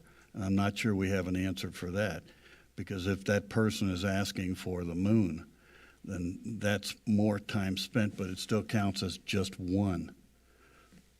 Understand what I mean, ma'am? Well, 1 times how many hours? Because again, if you're down to what we talked about, 3 or 4 people, it's probably pretty easy to figure out if statistically what kind of time frame each of, I mean, we're trying to, we keep talking about how much it costs us. So if it's X amount of cost, we have a way to determine that, because that's what we're talking about, is it costs us X amount of money to do all of this. And if X amount of money is going to be required to do all this, we're going to need extra staff. But yet the dollars we're talking about don't add up to what you're saying in terms of needing more staff. So the whole thing doesn't seem to mesh well with me. That's And if we need more time to talk about it, we need more information, we need more statistics, we will have to vote to, we would take a vote on that motion and deny the motion to be approved, right, before we bring up a new motion? Just a minute. But I'd like to address Joe's comment for just a second. I mean, this is something that's allowed by state statute. So a future council, even if you don't do this, if they want to control the rogue media or whatever, they can then pass a similar policy. And because it's a policy, it's one reading of council, so one reading of council removes the policy. It's not like a charter amendment, which is there until the citizens get rid of it. Policies, by their nature, are very easily to amend and adopt and change. And again, since it is allowed by state statute, unless that statute changes, any future council would have the same ability to do what we're asking you to do. Lucy, you had? Yeah, I just had a quick question for Julia. Yeah. Julia, is this kind of like what you call and ask us to do, to go and look at all the stuff from a year ago? And That's correct. That's a lot of time in our own daily That's lives. correct. And just to also address the media, on fiscal year 2022 and to date, none of the media outlets have come anywhere near reaching any sort of threshold. I don't actually believe I've received any PIRs this year from the media to date. But most of the media calls a department head and says, hey, can you provide more information on this policy? They're not typically doing a public information request. They typically know who to contact in each department, and they reach out directly or reach out to Brian Groves and kind of ask him for some guidance. All right, so we have a motion and a second, and we've had comment from council, certainly. So is there any further comment from the public? Easy, District 5. I was just going to ask if, when y'all go to evaluate how that's working, to try to maybe do what he was talking about, making it where people could do their own research, easier access, some kind of menu from the city's page. Because when I file a lien notice for at least 10 years, I file a filing fee, they scan it in, it has to be in it. That should be available. Let those people do their own research. So just making a menu so that they can go do their own. Well, that's what I was asking, if we have Yeah. posted on our website direction. And I know some people don't like to read, they just want to make a phone call or send an email. They don't really want to do the work. I get that. Any further public comment? All right, seeing none, we will, yes, Larry? Could we have the resolution repeated? No, it's not a resolution, it's a motion. The motion is what, Tommy? Approve as presented by Julia. And the second was that as well. Does that include a possible 6-month trial period on this? I think we could get that in our Friday packet. Well, no, we need it part of the motion. Or not. If it stands as it is, we would vote on no time limit, no anything, just as a new policy, we would choose to do this, because that's the motion on the floor. And unless Tommy amends his motion on the floor, that is the motion we would be voting on. And we could reject that motion by a vote and then create a new motion inclusive of that. Is that correct? That's correct. So with that, the motion on the floor is as presented. So all of those in favor of the motion as presented, say aye. Aye. Those opposed, say aye. Aye. Two, wait, these numbers didn't add, okay. Let's start, 4 people don't make, okay. All those in favor of approving the motion as presented, I'm going to go one by one. Tommy? Aye. Tom? Aye. Harry? Yep. Mayor Gunter? No. Lucy? Aye. 4. And Larry. All right, so the motion passes 2-4, 5-2. All right, we're moving on. We will go into item C, consider authorizing tax increment reinvestment zone funds in the amount of $105,382 for the purpose of maintenance activities within the zones, including maintenance of landscaping, weeds, trash pickup, and similar tasks to ensure aesthetic streetscapes along streets within the north and south tiers areas. You're on, John.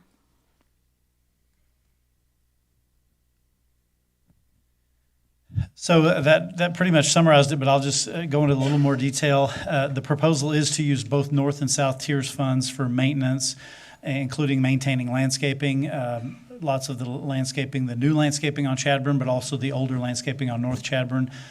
Weeding, picking up trash, that's one of the things after one of our town hall meetings. One of the comments was, could we use this money to pick up trash, make the roadways look better for the businesses? And so this proposal came from the Parks Department. It would include upfront equipment costs of about $43,000. And what's that equipment? It's detailed in your packet, but it would I know, include but a say vehicle. to the public, this is the public meeting. Yeah, it would include a vehicle and then just some tools, that would be used for trimming trees and that sort of thing. The Parks folks are here if you have more detailed questions about the specifics included in their proposal. It would also include annual operating costs of about $62,000, largely for labor for the folks that would be assigned to doing this. And then, so the total first-year cost would be about $105,000, but then the recurring would be about $62,000, although that could increase a little bit each year based on labor costs, with increases. It's anticipated most of the work would be in the Chadburn corridor, although it could be done throughout the tiers if there were special, let's do something on MLK or Harris, or, it could be used throughout. We looked at this a few different ways as we talked about it with the tiers board. About 37% of the Chadburn Street corridor is within the south tiers and 63% is in the north. So that was the first we looked at splitting it that way. So 37% of the money from the south and 63% from the north.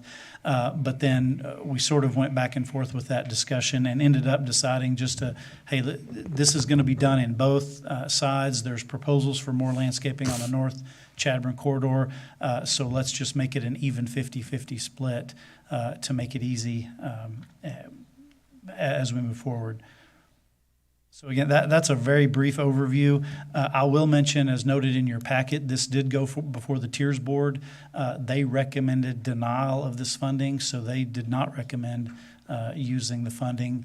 Their concern was largely that the limited amount of funding, particularly in the South, would be better spent going towards incentive projects in the South, and they didn't want to pull even this fairly limited amount of money. I mean, $60,000 a year, that'd be about $30,000 a year from the South out of an annual allocation between $250,000 and $300,000. So a substantial percentage, but a small percentage. They just didn't feel that that was the proper use of Tiers funds. That is part of what the Tiers can pay for. Yeah, it's absolutely an eligible expense with Tiers. The board just felt like they did not want the Tiers money to be going towards this. They thought that this was something that the city should just be doing if we're going to clean up streets, pick up weeds, pick up trash. That should just be done by the city. But I'll add that one of the reasons we propose this is what this is proposing is a greater level of service for this area than what we do citywide. So if we just go with citywide policy, we don't routinely have people picking up trash on city streets. We don't typically trim trees, bushes, those sorts of things throughout town. And so this would be using Tiers money to give an expanded level of service for that area. I know on Mondays that the trash cans are overflowing, and probably looks like there ought to have been 3 trash cans, not 1 trash can. So who's responsible for picking up the trash in those trash cans that are part of the streetscape program? I guess I would defer to somebody else to answer that, but with this program, that would become the responsibility of these Tiers funds would help pay extra staff to do that more regularly. Process on Chadburn, we said up front that we would need to allocate funding to maintain that once complete. During the construction process, of course, the contractor, and Shane may be here to speak to it if I misspeak, Shane, but contractor maintained the site. As that has finished off, the contractor's no longer doing that. They are maintaining like the plant materials, I believe, for a year. The mic, Rick, no one can hear you. I'm sorry. Do you have a mic? Did you hear the whole first part? Well, we might have, but the public isn't here. It's on. Put it closer. Put it. Is that any better? It's on. I can't do any better than that. You want to explain? Maybe that mic's working. Throughout the construction process, the contractor was responsible for maintenance of the site, of the entire site. As we have started turning that over to the city as they've completed, we first started off with Street and Bridge, and in conjunction with the parks, kind of working hand in hand. Sometimes Street and Bridge guys would be, on Mondays and Wednesdays, Street and Bridge guys would be there, and on Fridays and whatever, Parks guys would be there, and kind of tag teamed it. Parks has really taken a lot stronger role in that here lately, and so they've started working and picking that up more often. So the guys are going down there, what, Mario, 3 times a week, or? Yes, sir. Yep. They're down there 3 times a week to actually collect the trash out of those trash cans and replace the liners, is what they're doing right now. The contractor is still doing bed maintenance and will be responsible for replacing any plant materials for the next 12 months. Is there a time Just frame? it's a guarantee. Yeah. Basically, they're guaranteeing their plantings is what they're doing, and so it's a guarantee to replace those. However, once we've actually signed off on the project and it's completed, then it will become the city's responsibility to maintain those beds, whether that's pulling weeds.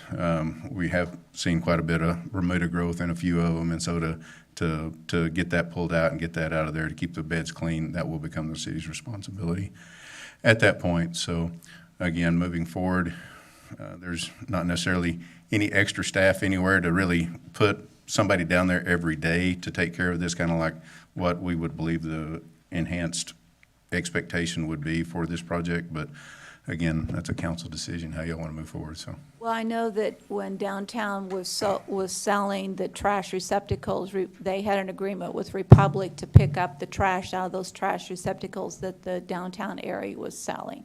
So how does that work with this? I believe that those receptacles are still down there. I'd have to actually visit with Dell to see exactly how many of those receptacles are still down there. I believe there's 5 or 6 still in the downtown area that Republic does have or has an agreement with downtown San Angelo to collect those. Currently, there is no contract or anything associated between the city and Republic to actually run a big truck to go through and replace those. Of course, that's also, instead of just dumping a can, we do actually have liners within those cans, so it makes it a lot easier. And they're a lot smaller. These cans that we've placed along Chadbourne, there's a lot more of them, but they're smaller in nature than those larger cans that downtown San Angelo placed there. Are there further questions for Shane since he's at the microphone? Okay, thanks, Shane.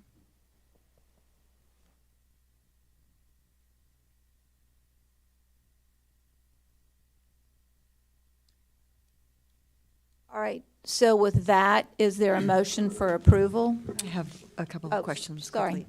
quickly.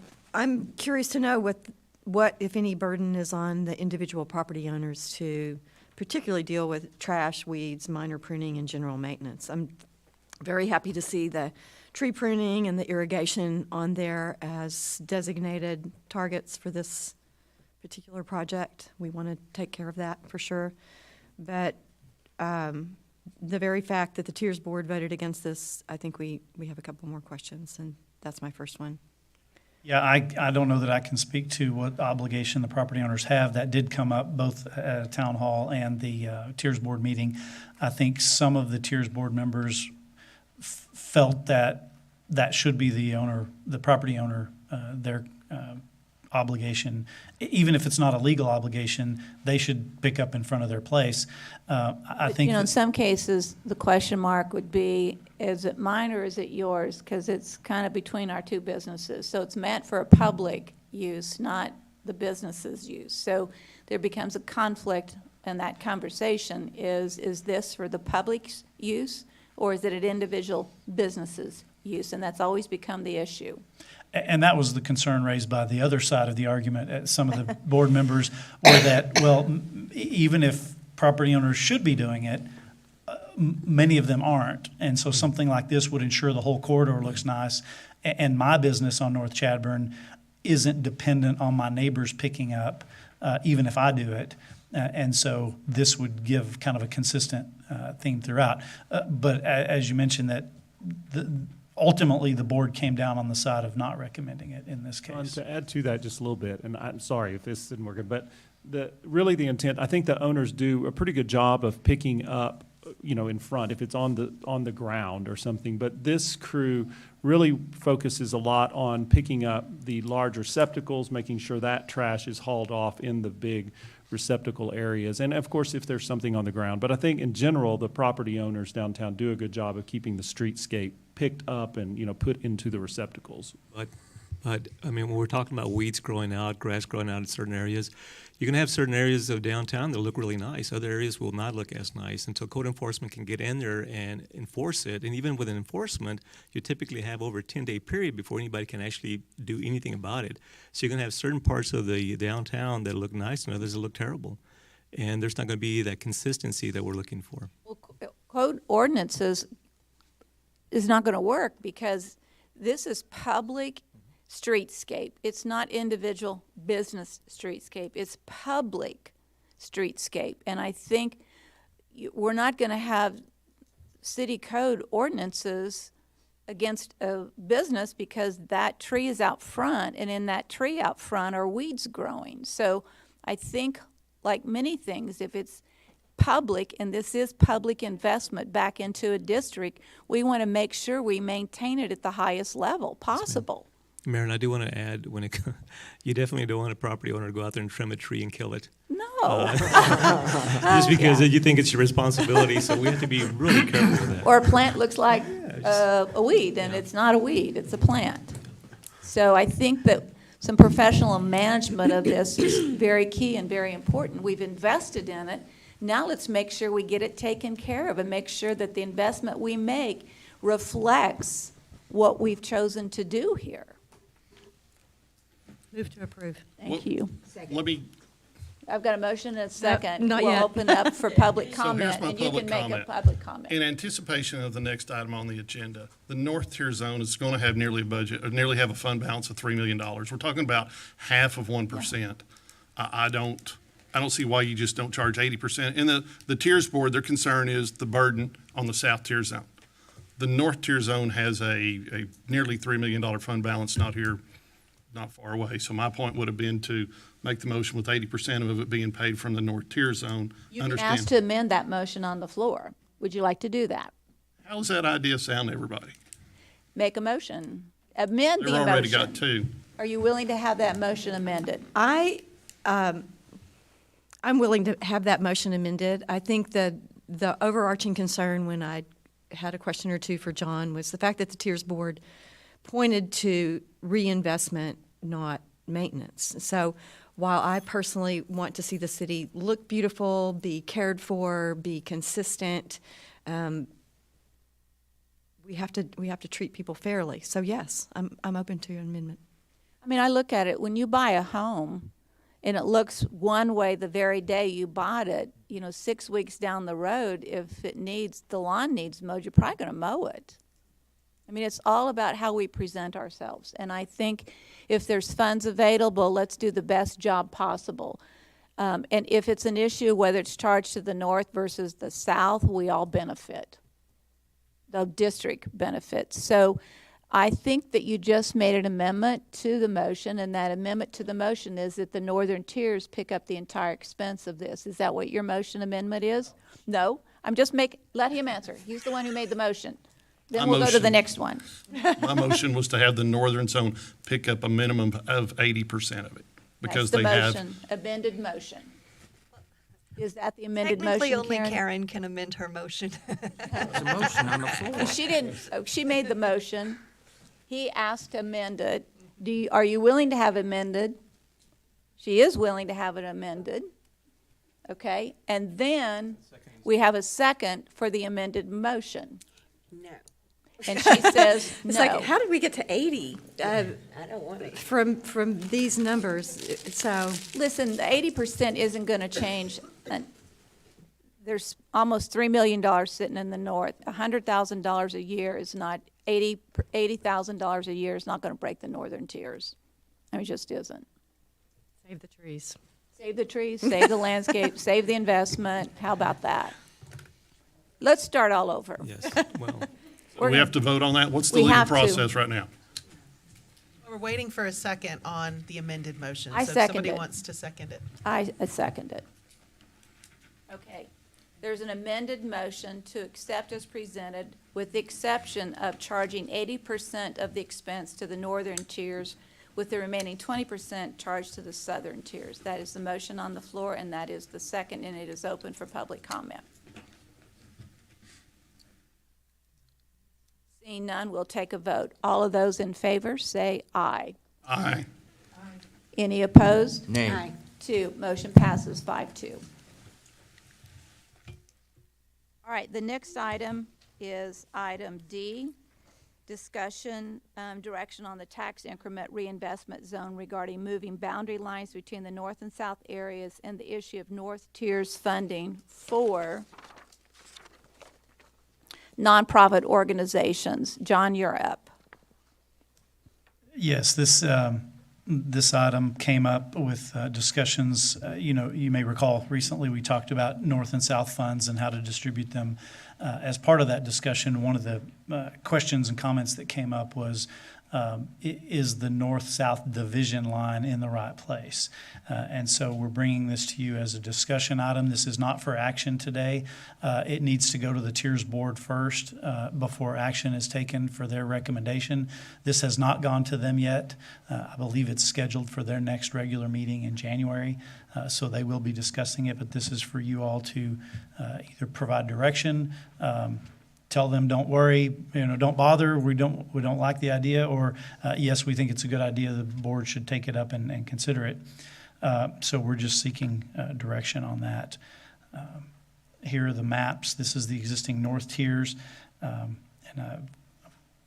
the south tiers, and I think I have this is the zoom in of that boundary line. So right now, this yellow line is the line between north and south. So here is the Houston Heart coming right through there. And the boundary jogs around, but it's roughly 3rd and 4th Street. And so what this proposal that was brought up was to move it to Harris, which is the north-south boundary line for addressing in the city.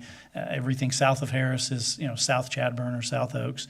Everything north is the north side. And so That's the whole premise behind this, is because at several of the meetings, people don't understand, if North Chadburn starts at Harris Street, and their property is considered North Chadburn, but the funding is from the southern tiers, even though it's called North Chadburn. And that's the confusion, is that Harris line is a division line creating a north and a south Chadburn. And yet we have a north and a south tier zone that don't tie in to the north and south Chadburn language.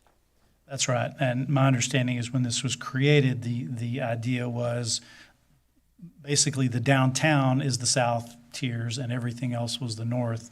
And so this was sort of a rough approximation at the time of where people felt the boundary was between downtown and non-downtown.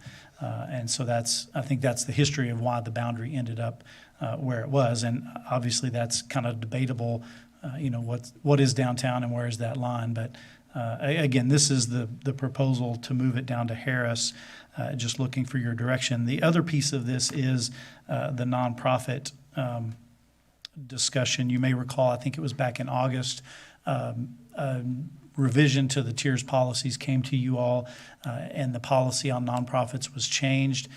Prior to that, nonprofits could not get funding through the tiers. It was changed in the north tiers, still no nonprofits in the south, but in the north tiers, the policy was changed to say that. That was done in 2017. Yes, sir. Okay. I was thinking it was in the No, recent sir. change. And in the north, so right now in the north, a nonprofit can get incentive funding for improvements to their property in the north, but it does require a finding that it has an economic benefit to the community, and it does require a supermajority vote by both the board and the city council to authorize funding for a nonprofit. The whole idea behind tiers is to create additional property tax dollars. So the idea that we would have an area that we would be willing to give money to a business, an organization who brings no property tax dollars to the tier zone does not make sense. The whole idea is that increased property values bring increased dollars into the tiers bucket of money. That's the whole premise behind tax increment reinvestment zone. And that's the reason the request is to make sure that both in the northern and the southern, that only if you're a tax-paying business owner are you allowed to submit requests from the tiers bucket of money. Yes, sir. So it was 2017, it was one of the first councils I was on. I remember Brenda made the motion to include the south zone and exclude nonprofits. The reason I spoke against that, and I remember it very clearly, was there's discussion about there are some development companies that come in as a nonprofit and buy property, reconvert it, then kick it out as as properties that then can be developed. But we have never seen that as the case. Ever. And, so I will take the blame for that. That was my reason, was to protect that opportunity. But in the 5 years that I've been here, I've never seen that, even anybody talk about it.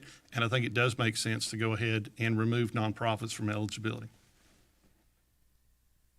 It's really simple. And again, just as with the first piece of this on the boundary, this is just for discussion and direction. The policy change will have to go back to the board and then come to you all. All right, I think if there's any, yes, Karen, sorry, I couldn't see your hand. I would just like to point out, since we're discussing the relative merits of profit versus nonprofit, that Shannon is now a designated nonprofit. And that's been And that we since- factor that into anything that we prescribe. Well, let me refresh your memory on that, because here's the deal. When the tier zone was created, the idea was that the north would receive lots of additional funds because the new Walmart was being purchased and was going to be done. And at that point in time, Shannon had not taken the real estate into a nonprofit status. Okay. And so there was a consideration for those two zones, because you had increased dollars coming from a new Walmart, and you were going to have Shannon expansion and Shannon real estate dollars. Then somewhere maybe 2018, Shannon pulled all of their real estate into a nonprofit real estate fund. And so the equalization of those two things became very lopsided. And so that's what the South had counted on in terms of fueling the tiers bucket of money. And so that's what happened. Can I ask a question? Yes. So if we change this boundary line here on Harris, is Shannon going to be on this north? Doesn't matter. Doesn't Shannon matter? doesn't pay a penny I know, into I know. this. But would the line show where they would be eligible as a nonprofit to get some monies? Yeah, if you don't vote to Right, eliminate if it. we don't vote to Yeah. do that. Okay, that's what I You needed to got know. it. Go Lucy. Go, Lucy. That's it, Lucy had a exactly. good Go, girl. I just woke up. Welcome. Thank you. All right, For the, yes, for the simple-minded, me, I like Harris because It's it's the dividing line. it is, it's And- north. Yeah, so, Whether it should be or not, it is. I was gonna say, to me, it makes it easier to say, yeah, north is here, south is here, because the addressing is that way, so. And it doesn't matter from anybody, their address isn't going to change. It doesn't impact anything like that. It's just policy. Okay, with that, any other questions, comments, concerns? If not, we're going to take a break. Please, thank you, Mayor. Yeah. One right now. Good deal. Let's call it a 12-minute break. 12 minutes. 12 minutes.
I'm asking that everyone please sit back down and let's get this meeting started again if we could, please.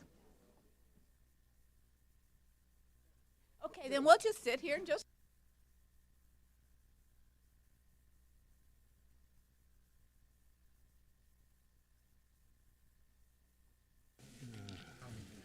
All right, it is 10:53 a.m. and we will call this meeting, if you will, back to order.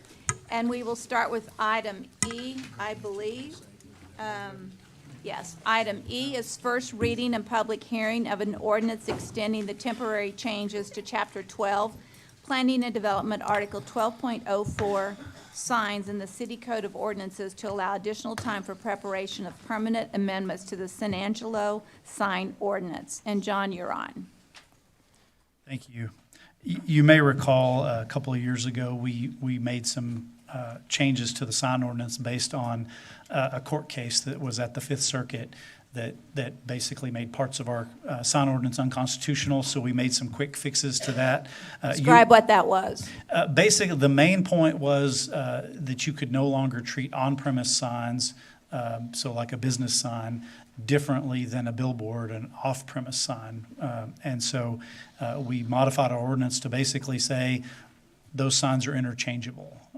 We still have rules for billboards, but a billboard now can advertise something that's on that same site or off that site. But similarly, on a business property, the smaller signs that are allowed on a business, those could also advertise for a McDonald's or whatever's on the site, or it could advertise something off-site. So we got rid of that on-site, off-site distinction. That we did because state ordinance says, state law No, requires that? There was or a court make sure? case that said, basically, you can't make that distinction any longer. So we made that change to our ordinance, but you all made it temporary and said this will be temporary until the end of the year, at which point the hope was we would bring back permanent changes that looked a little more comprehensively at what changes needed to be made. Well, subsequent to that, the Supreme Court took up that case, and so we had that we asked you all to extend that another year. Well, the Supreme Court decided that case, and they partly reversed the decision, but partly remanded it back to the lower court to look at it again with some new direction. And so because of that, it's still sort of up in the air. We're waiting on it to go back to that lower court. So we're asking for another extension. We don't want to bring you a bunch of sign ordinance changes that in 6 months will change again because of this court case that's still in process. And so we're asking for another extension. Our hope is to complete those changes to the sign ordinance over the next year. But in this, we've asked for a 2-year extension so that we don't have to keep coming back every year if the court keeps dragging their feet. Since we're relooking at it based off of that discussion, I know that there are other issues with our sign ordinance that people would like to have discussed or reviewed or reconsidered. So I would like to make sure that what we're doing as we're waiting for the courts to make a decision, that we spend the time and effort to relook at our sign ordinance and make sure that we still like what the sign ordinance says, look at recommendations from citizens in terms of things that they think need to be changed in the sign ordinance, and let's use it as an opportunity to re-review the sign ordinance, if you will. Absolutely, we can do that. Yes, Karen? Full agreement. In fact, one step further, I'd like to inquire whether there would be any interest in having a citizen committee that would help with the review process. I know that there are people in my district that are very interested in serving in that capacity. Just a thought. Yeah, staff wouldn't have a problem with that. We often do that with ordinances like this, looking at revisions, having a group, a stakeholder group that we could put together to help provide input. So we'll go ahead and create a citizen stakeholder group. If there's anyone from any of your districts that you would like to recommend or inform them of this re-review, please let John James know, and we will start to try to put together a citizen stakeholder group on sign ordinance review. Do we have to make a motion on this Need one? action on this? Yes, he this, does. and all this is doing today is extending the temporary changes to the ordinance out for another 2 years. Yeah. So move. So moved by Harry, seconded by Tommy. Any public comment?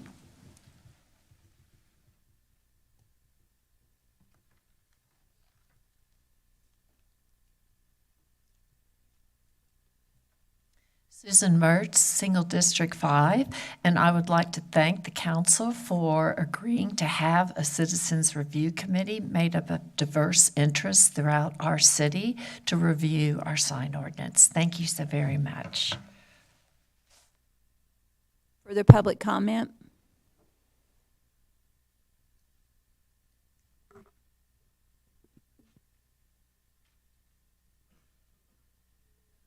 Gets to the heart, Zane White, District 6.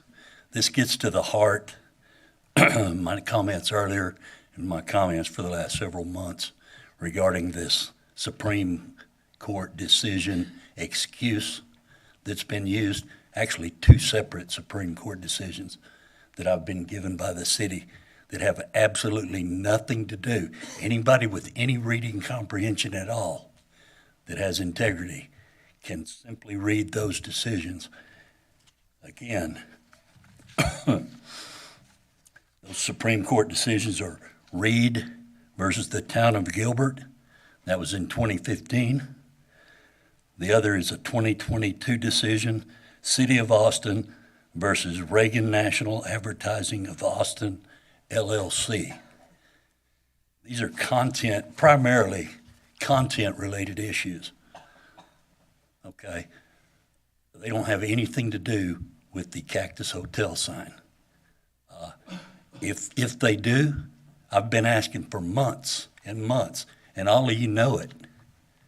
Just tell me different. Show the city of San Angelo that I'm wrong. This business of all of this vague stuff about there's a Supreme Court this, we got to get back, there's change. That's not going to work. If you're going to dispute what I'm saying, you need to lay out some facts. And if this attorney can't get it done, you need to bring in somebody else. Bring in the AG, bring in a DA that can actually interpret those laws correctly.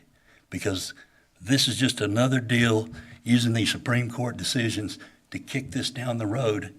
And I believe there's an agenda, that there are people being protected by this smokescreen, and it's going to come to a stop. You people need to put your money where your mouth is. Have someone do a 5-minute presentation to prove me wrong. Until then, I'm going to keep coming back till you get it straight. Further public comment? Seeing none, we will take a vote on the motion. All in favor, say aye. Aye. Any opposed? None opposed. Motion passes 7-0. We'll move into item F, first reading and public hearing of an ordinance for PD 22-03 to rezone from the 0 lot line, twin home and townhome, single-family residential, and low-rise multifamily residential zoning districts to a planned development zoning district to allow an underlying base zoning of 0 lot line, twin home and townhome single-family residential with the additional use of single-family homes subject to development standards outlined in the ordinance being 37.5 acres located southeast of Valley View Boulevard and Stone Canyon Trail. John? Thank you. As you mentioned, this is a rezoning. This is the property here. This is Valley View and College Hills, so that gives you kind of an idea of where it is. You've seen this a couple of times over the last few years as development trends change, as properties change hands. This property, they've looked at a couple of different models, and so this is another change in this area. This is in the future land use plan as neighborhood. That's not changing. You can see the current zoning on the property. The front part is RS3. It does allow those townhomes and that type of development. The back part is RM1, which allows apartment development. And so one of the key pieces of this change is that it would change it to allow multiple different kinds of single-family development, but would no longer allow the apartment development. We did send out our notices, 40 notices in total, 4 in support, 2 in opposition. I will say that we received a number of phone calls about this from property owners in the area. And largely when we explained what this was doing, basically allowing single-family homes on slightly smaller lots than is normally allowed, but getting rid of the apartment zoning, most of the people who called into us were satisfied with that answer.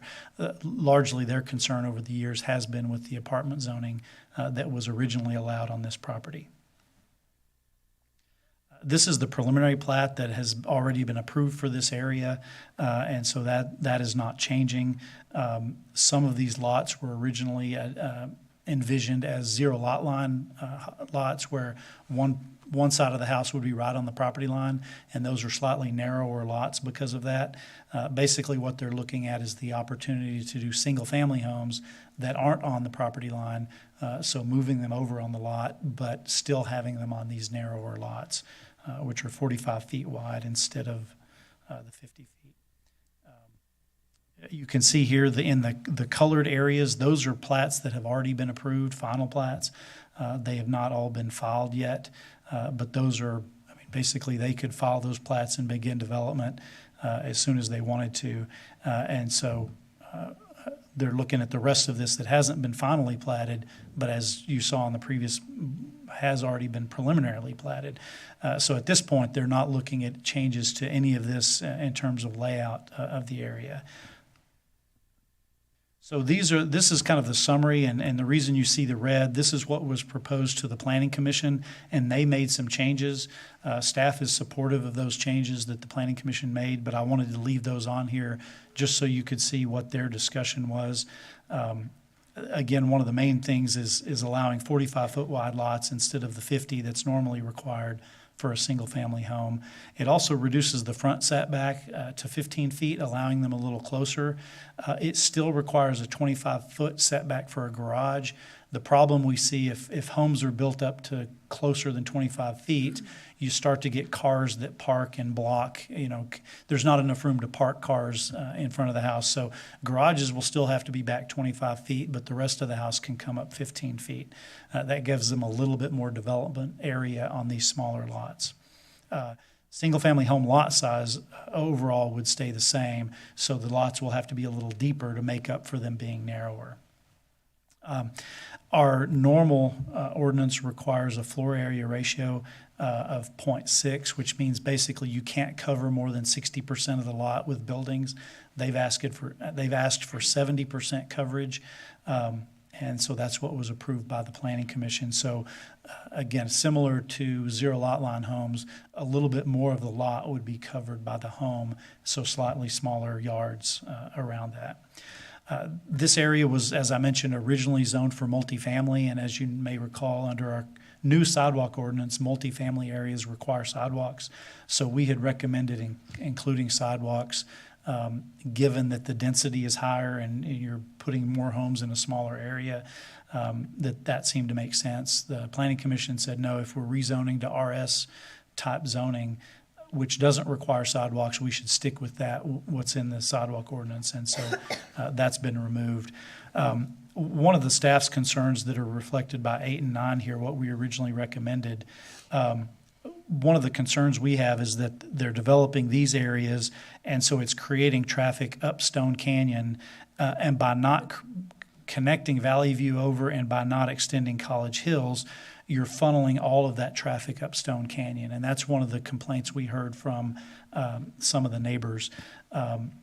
We had recommended a provision that subsequent plats, let me go back to this map, if they start to plat any of this area or any of this area, they would have to extend College Hills and Valley View as part of the next phases of plats.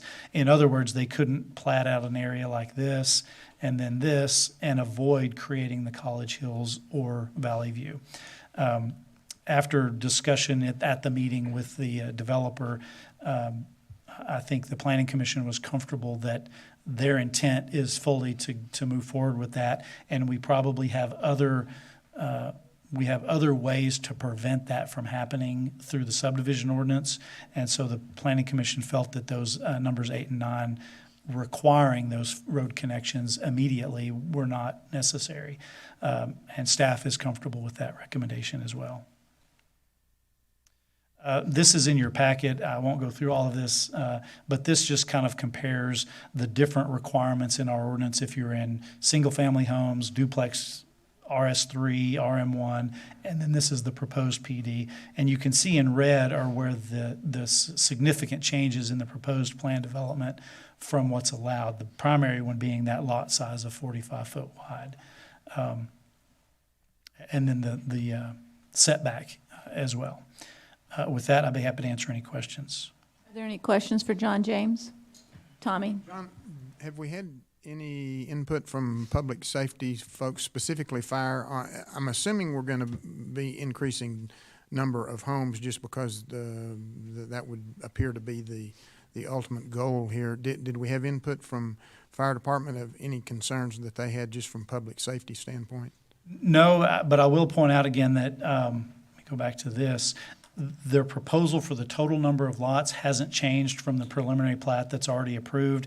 And if they did want to redo this in a way that tried to squeeze a few more in, it wouldn't add that many more lots. And compared to the apartment zoning that's already on the site, that would add a lot more people and a lot more traffic. So this reflects actually a reduction in the total density that could be allowed there. Any other questions or comments for John on this issue? Then, Mayor, I'd move approval. wait. Sorry. There we go. We still don't have green zones here, or green space. We do not. We've been meeting as staff with discussions about requirements for that, but under our current ordinances, we have no capability of requiring any sort of parkland as part of new developments. And again, as I mentioned, that preliminary plat has already been approved years ago, and so even if we had new rules in place today, they would be exempt from that, having already gotten their approval. My main point is we need to move faster on getting something established that provides for the green spaces in areas such as this.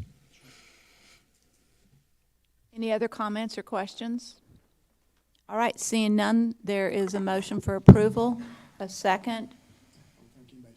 No, they have. I will second it then. And public comment, please.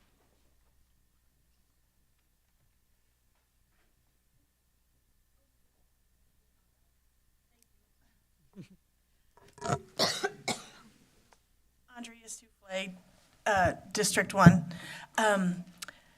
Green space is really great. I live in that area. I drive down Valley View and I take that curve and go up College Hills all the time, almost every day.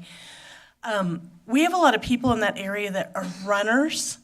So I'm just saying to consider once Valley View and College Hills, once Valley View has been developed, if you could put in sidewalks, because right now the runners, they're risking their lives when they're making that turn and going up the hill towards that little Walmart. Also, the green space would be great if we could incorporate it somehow into that area, because there's a lot of deer and wild turkeys that live in that area. And if you live in Southland, you know, because they visit your neighborhood all the time. But we're pushing them out, and they can cause a lot of wrecks, right? But if we had some green space, at least they could hang out. Just consider it. That's all I'm asking. Thank you. Any other public comment?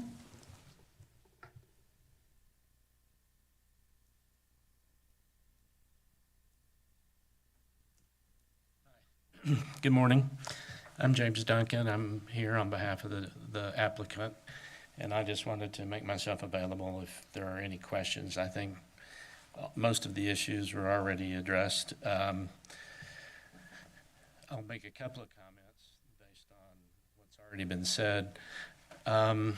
We did last year ask to rezone the northern part to RS3.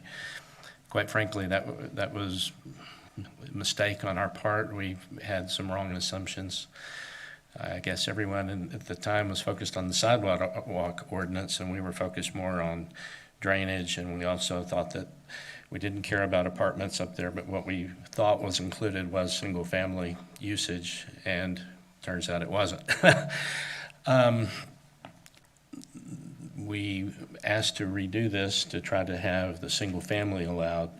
Also, we thought we were reducing the density or having larger lots because the builders that we've talked to are not crazy about trying to design zero lot line homes. They're harder to design. I personally am a fan of zero lot line, but it is more difficult to do it well.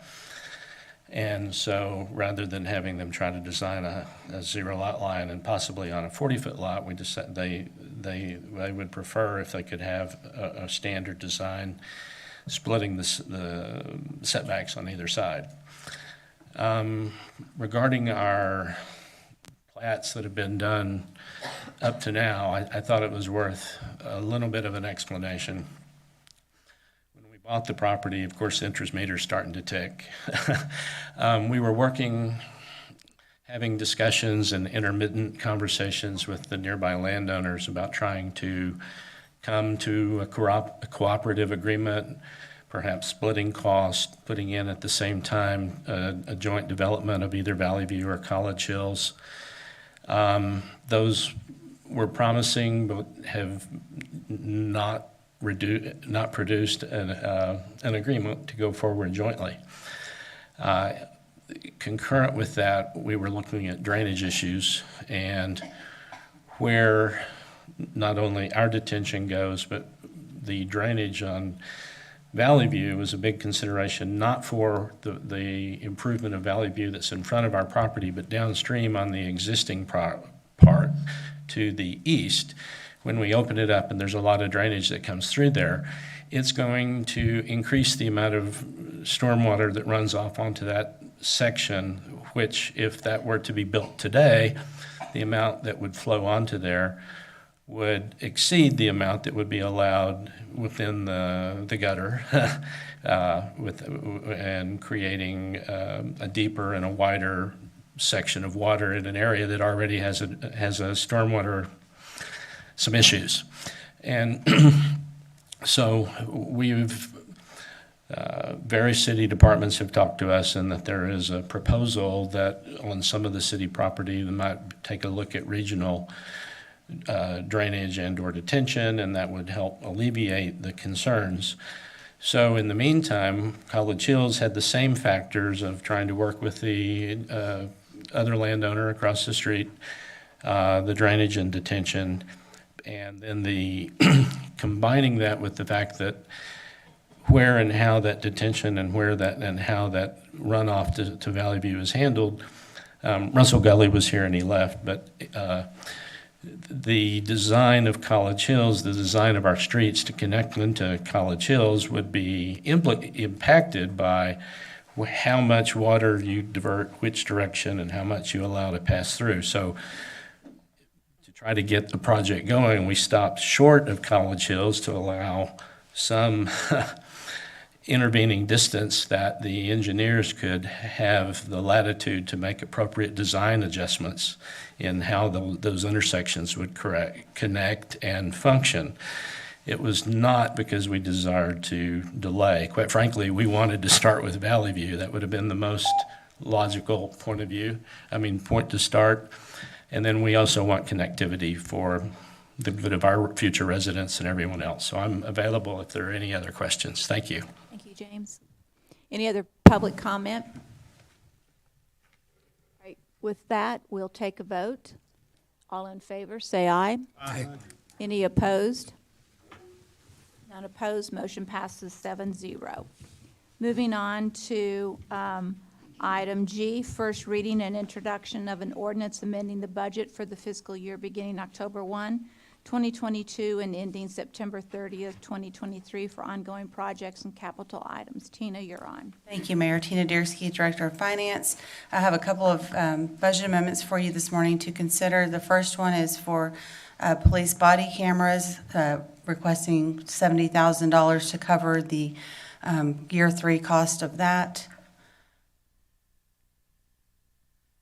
The second is for overtime expenses for the fire department. We kind of discussed this in the budget hearings, that they would be using some of the charity care money to help out with the peak hours ambulance and overtime expenses, $42,930. And then now we're going into our annual carryovers that are requested by departments for projects that were ongoing but incomplete by the end of fiscal year 2022. So we bring those to you for consideration and approval. The first is for city clerk, trying to carry over about $28,000 for election expenses. The second is for facilities maintenance, for Tom Green County Jail inmate work crews and lighting replacement, $27,397. That's a Tom Green County expense. Why is it on the city here? It is an agreement, I believe, with Tom Green County, but I think that's a Ron Lewis question.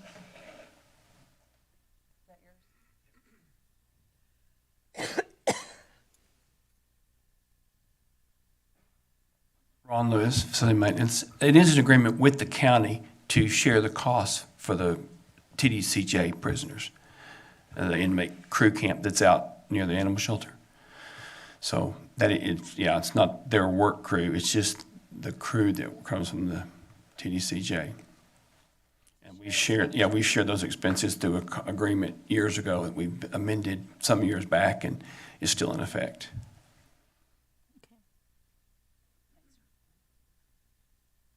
Okay, next up is for traffic operations for their flashing yellow arrow project, $42,396. And what's that? I don't think we remember what that is. It's the flashing yellow lights that you see in traffic signals, but I think Patrick can probably speak I to mean, that. I know what it is. I'm asking Yes. what the dollars are. And Okay. I don't remember having this discussion about them, so. So we do have a project that's moving forward to convert all of our signalized intersections over to the flashing yellow arrow on the left turns. This is just asking council to carry over monies from last year so that we can continue that program and continue those advancements. That particular department it runs pretty tight on its funding, so anytime we can bring over some additional funding to continue those projects, we'd like to request those. Patrick has the next two if you have any questions on those, so just keep them close. But the next one is for the right-of-way property-related services and street repairs and maintenance, $555,000. And this is a carryover from the previous year? Yes, it is. They had funds that they had not expended at year end, so they're asking to carry them over. Is it tied to a specific project or just general? For general street repairs, Mayor, it's not tied to a particular project. This is the kind of carryover that we do annually. Rio Concho Drive happened because of these type of carryovers. We carried over a number of years, finally accumulated enough funds to go and do Rio Concho Drive that had no prior funding available for it. And the next one for street lighting, the streetlight LED replacement project, I think that's kind of similar to the flashing yellow light project with. Did we approve a streetlight LED replacement project to begin with? So Or is that just in the budget so we didn't know it? This is a strategy. So our street lighting budget every year has some additional funds that are left over that we just don't expense. These are the street lights that shine at night, light the roadways around town, and we pay AEP for the electrical use of those street lights. What we're proposing here is to carry over this money that we usually don't carry over because we have just recently started a program with AEP to convert all of our metal halide streetlights over to LED. So what we would propose to use this particular money for is to expedite that program. There's so any lights that go out or need repair, AEP is fronting the cost to change those over to LEDs. What we would use this for is to expedite that and pay AEP to come in and replace streetlights or convert streetlights over to LED in those areas that streetlights are already working. So what we're not doing is we're not having a hodgepodge of LED lights and metal halide lights and then another LED light. We can do areas at a time so that there's some consistency across those streets, both from a safety perspective and just an aesthetic appeal. But we want to start utilizing some of these residual funds at the end of the year to move that project ahead a little bit and start seeing those savings from the LED from the current street lighting. How much savings? It varies depending on the type of street light there is. We have a whole worksheet that spells out what that return will be on those investments. So we're making sure that within 5 to 6, 7 months that we would actually see that investment come back from that transfer. This is just an easy way of using already budgeted money in order to start making those transitions.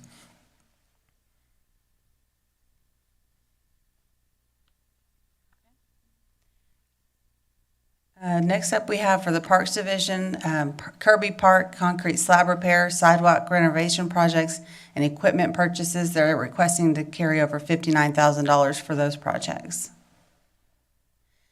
And Animal Services requesting to carry over $13,549 for maintenance projects for damages and for their computer replacement program. The Fire Department requesting to carry over $6,465 for their MDT project for their rugged notebooks. Can we describe what that is? I'm not sure on MDT. Yes, I believe Does it's their anybody on the board- tablets, but I Anybody here know think what MDT is? Chief Brody's here to And speak the to rugged that. notebook? Gentlemen, those are acronym.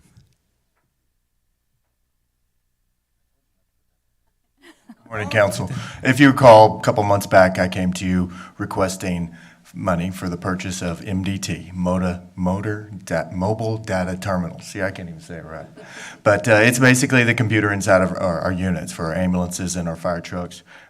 We had a little bit of extra money left over that I wanted to bring forward for contingency money whenever we go to install the project. There's always something that you miss, and I wanted a little bit of contingency to complete it.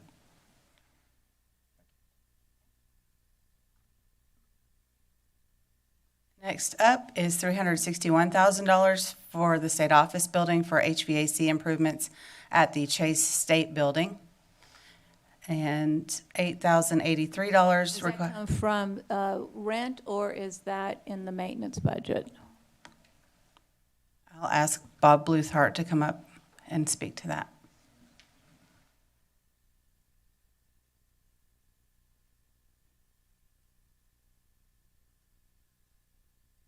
Morning, Mayor, Council. This would be capital improvements, which would be in the capital budget, not the operation. We have a fairly decent maintenance budget in the 201 fund to take care of the day-to-day stuff, but this would be to replace the 11 units we talked about that you approved at the November 15, and probably we're going to start on the next year's, because we like to do 8 to 10 a year for the next 4 to 5 years. Thank you. Texas Bank Sports Complex requesting to carry over $8,083 for gates, fencing, and lights out there at the complex. The airport requesting to carry over $75,000 for weed killer, cover vehicles, power washer, and bathroom remodel at the airport. Solid Waste requesting to carry over $85,203 for landfill permitting and design. And stormwater. Is that for existing landfill? I believe it's for the upcoming permit, but I'll ask Patrick to speak to that.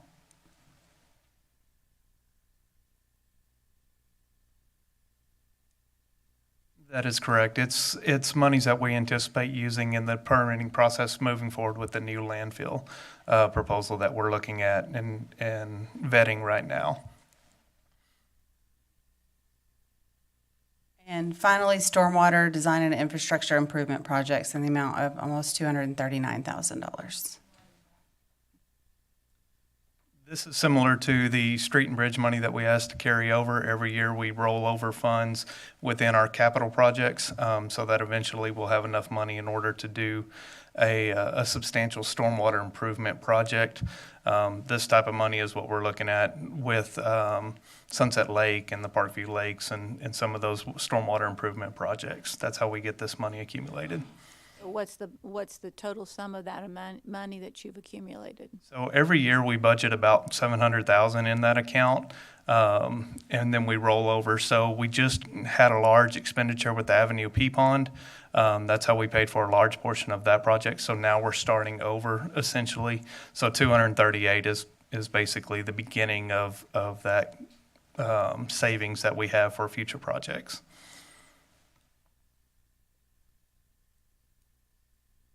And I believe that's the last carryover amendment, so if you have any other questions. Any questions, any additional questions on these budget amendments? Moved approval for Tommy, seconded by Tom. Any public comment? Seeing none, we'll take a vote. All those in favor of approving the budget amendments, say yes. Aye. I said say yes. Yes, ma'am. Yes. Are you not listening to you, listening? Yeah, we are.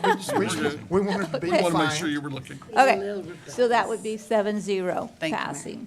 Okay, we will go on to no closed session, so we'll move up into the follow-up and administrative issues.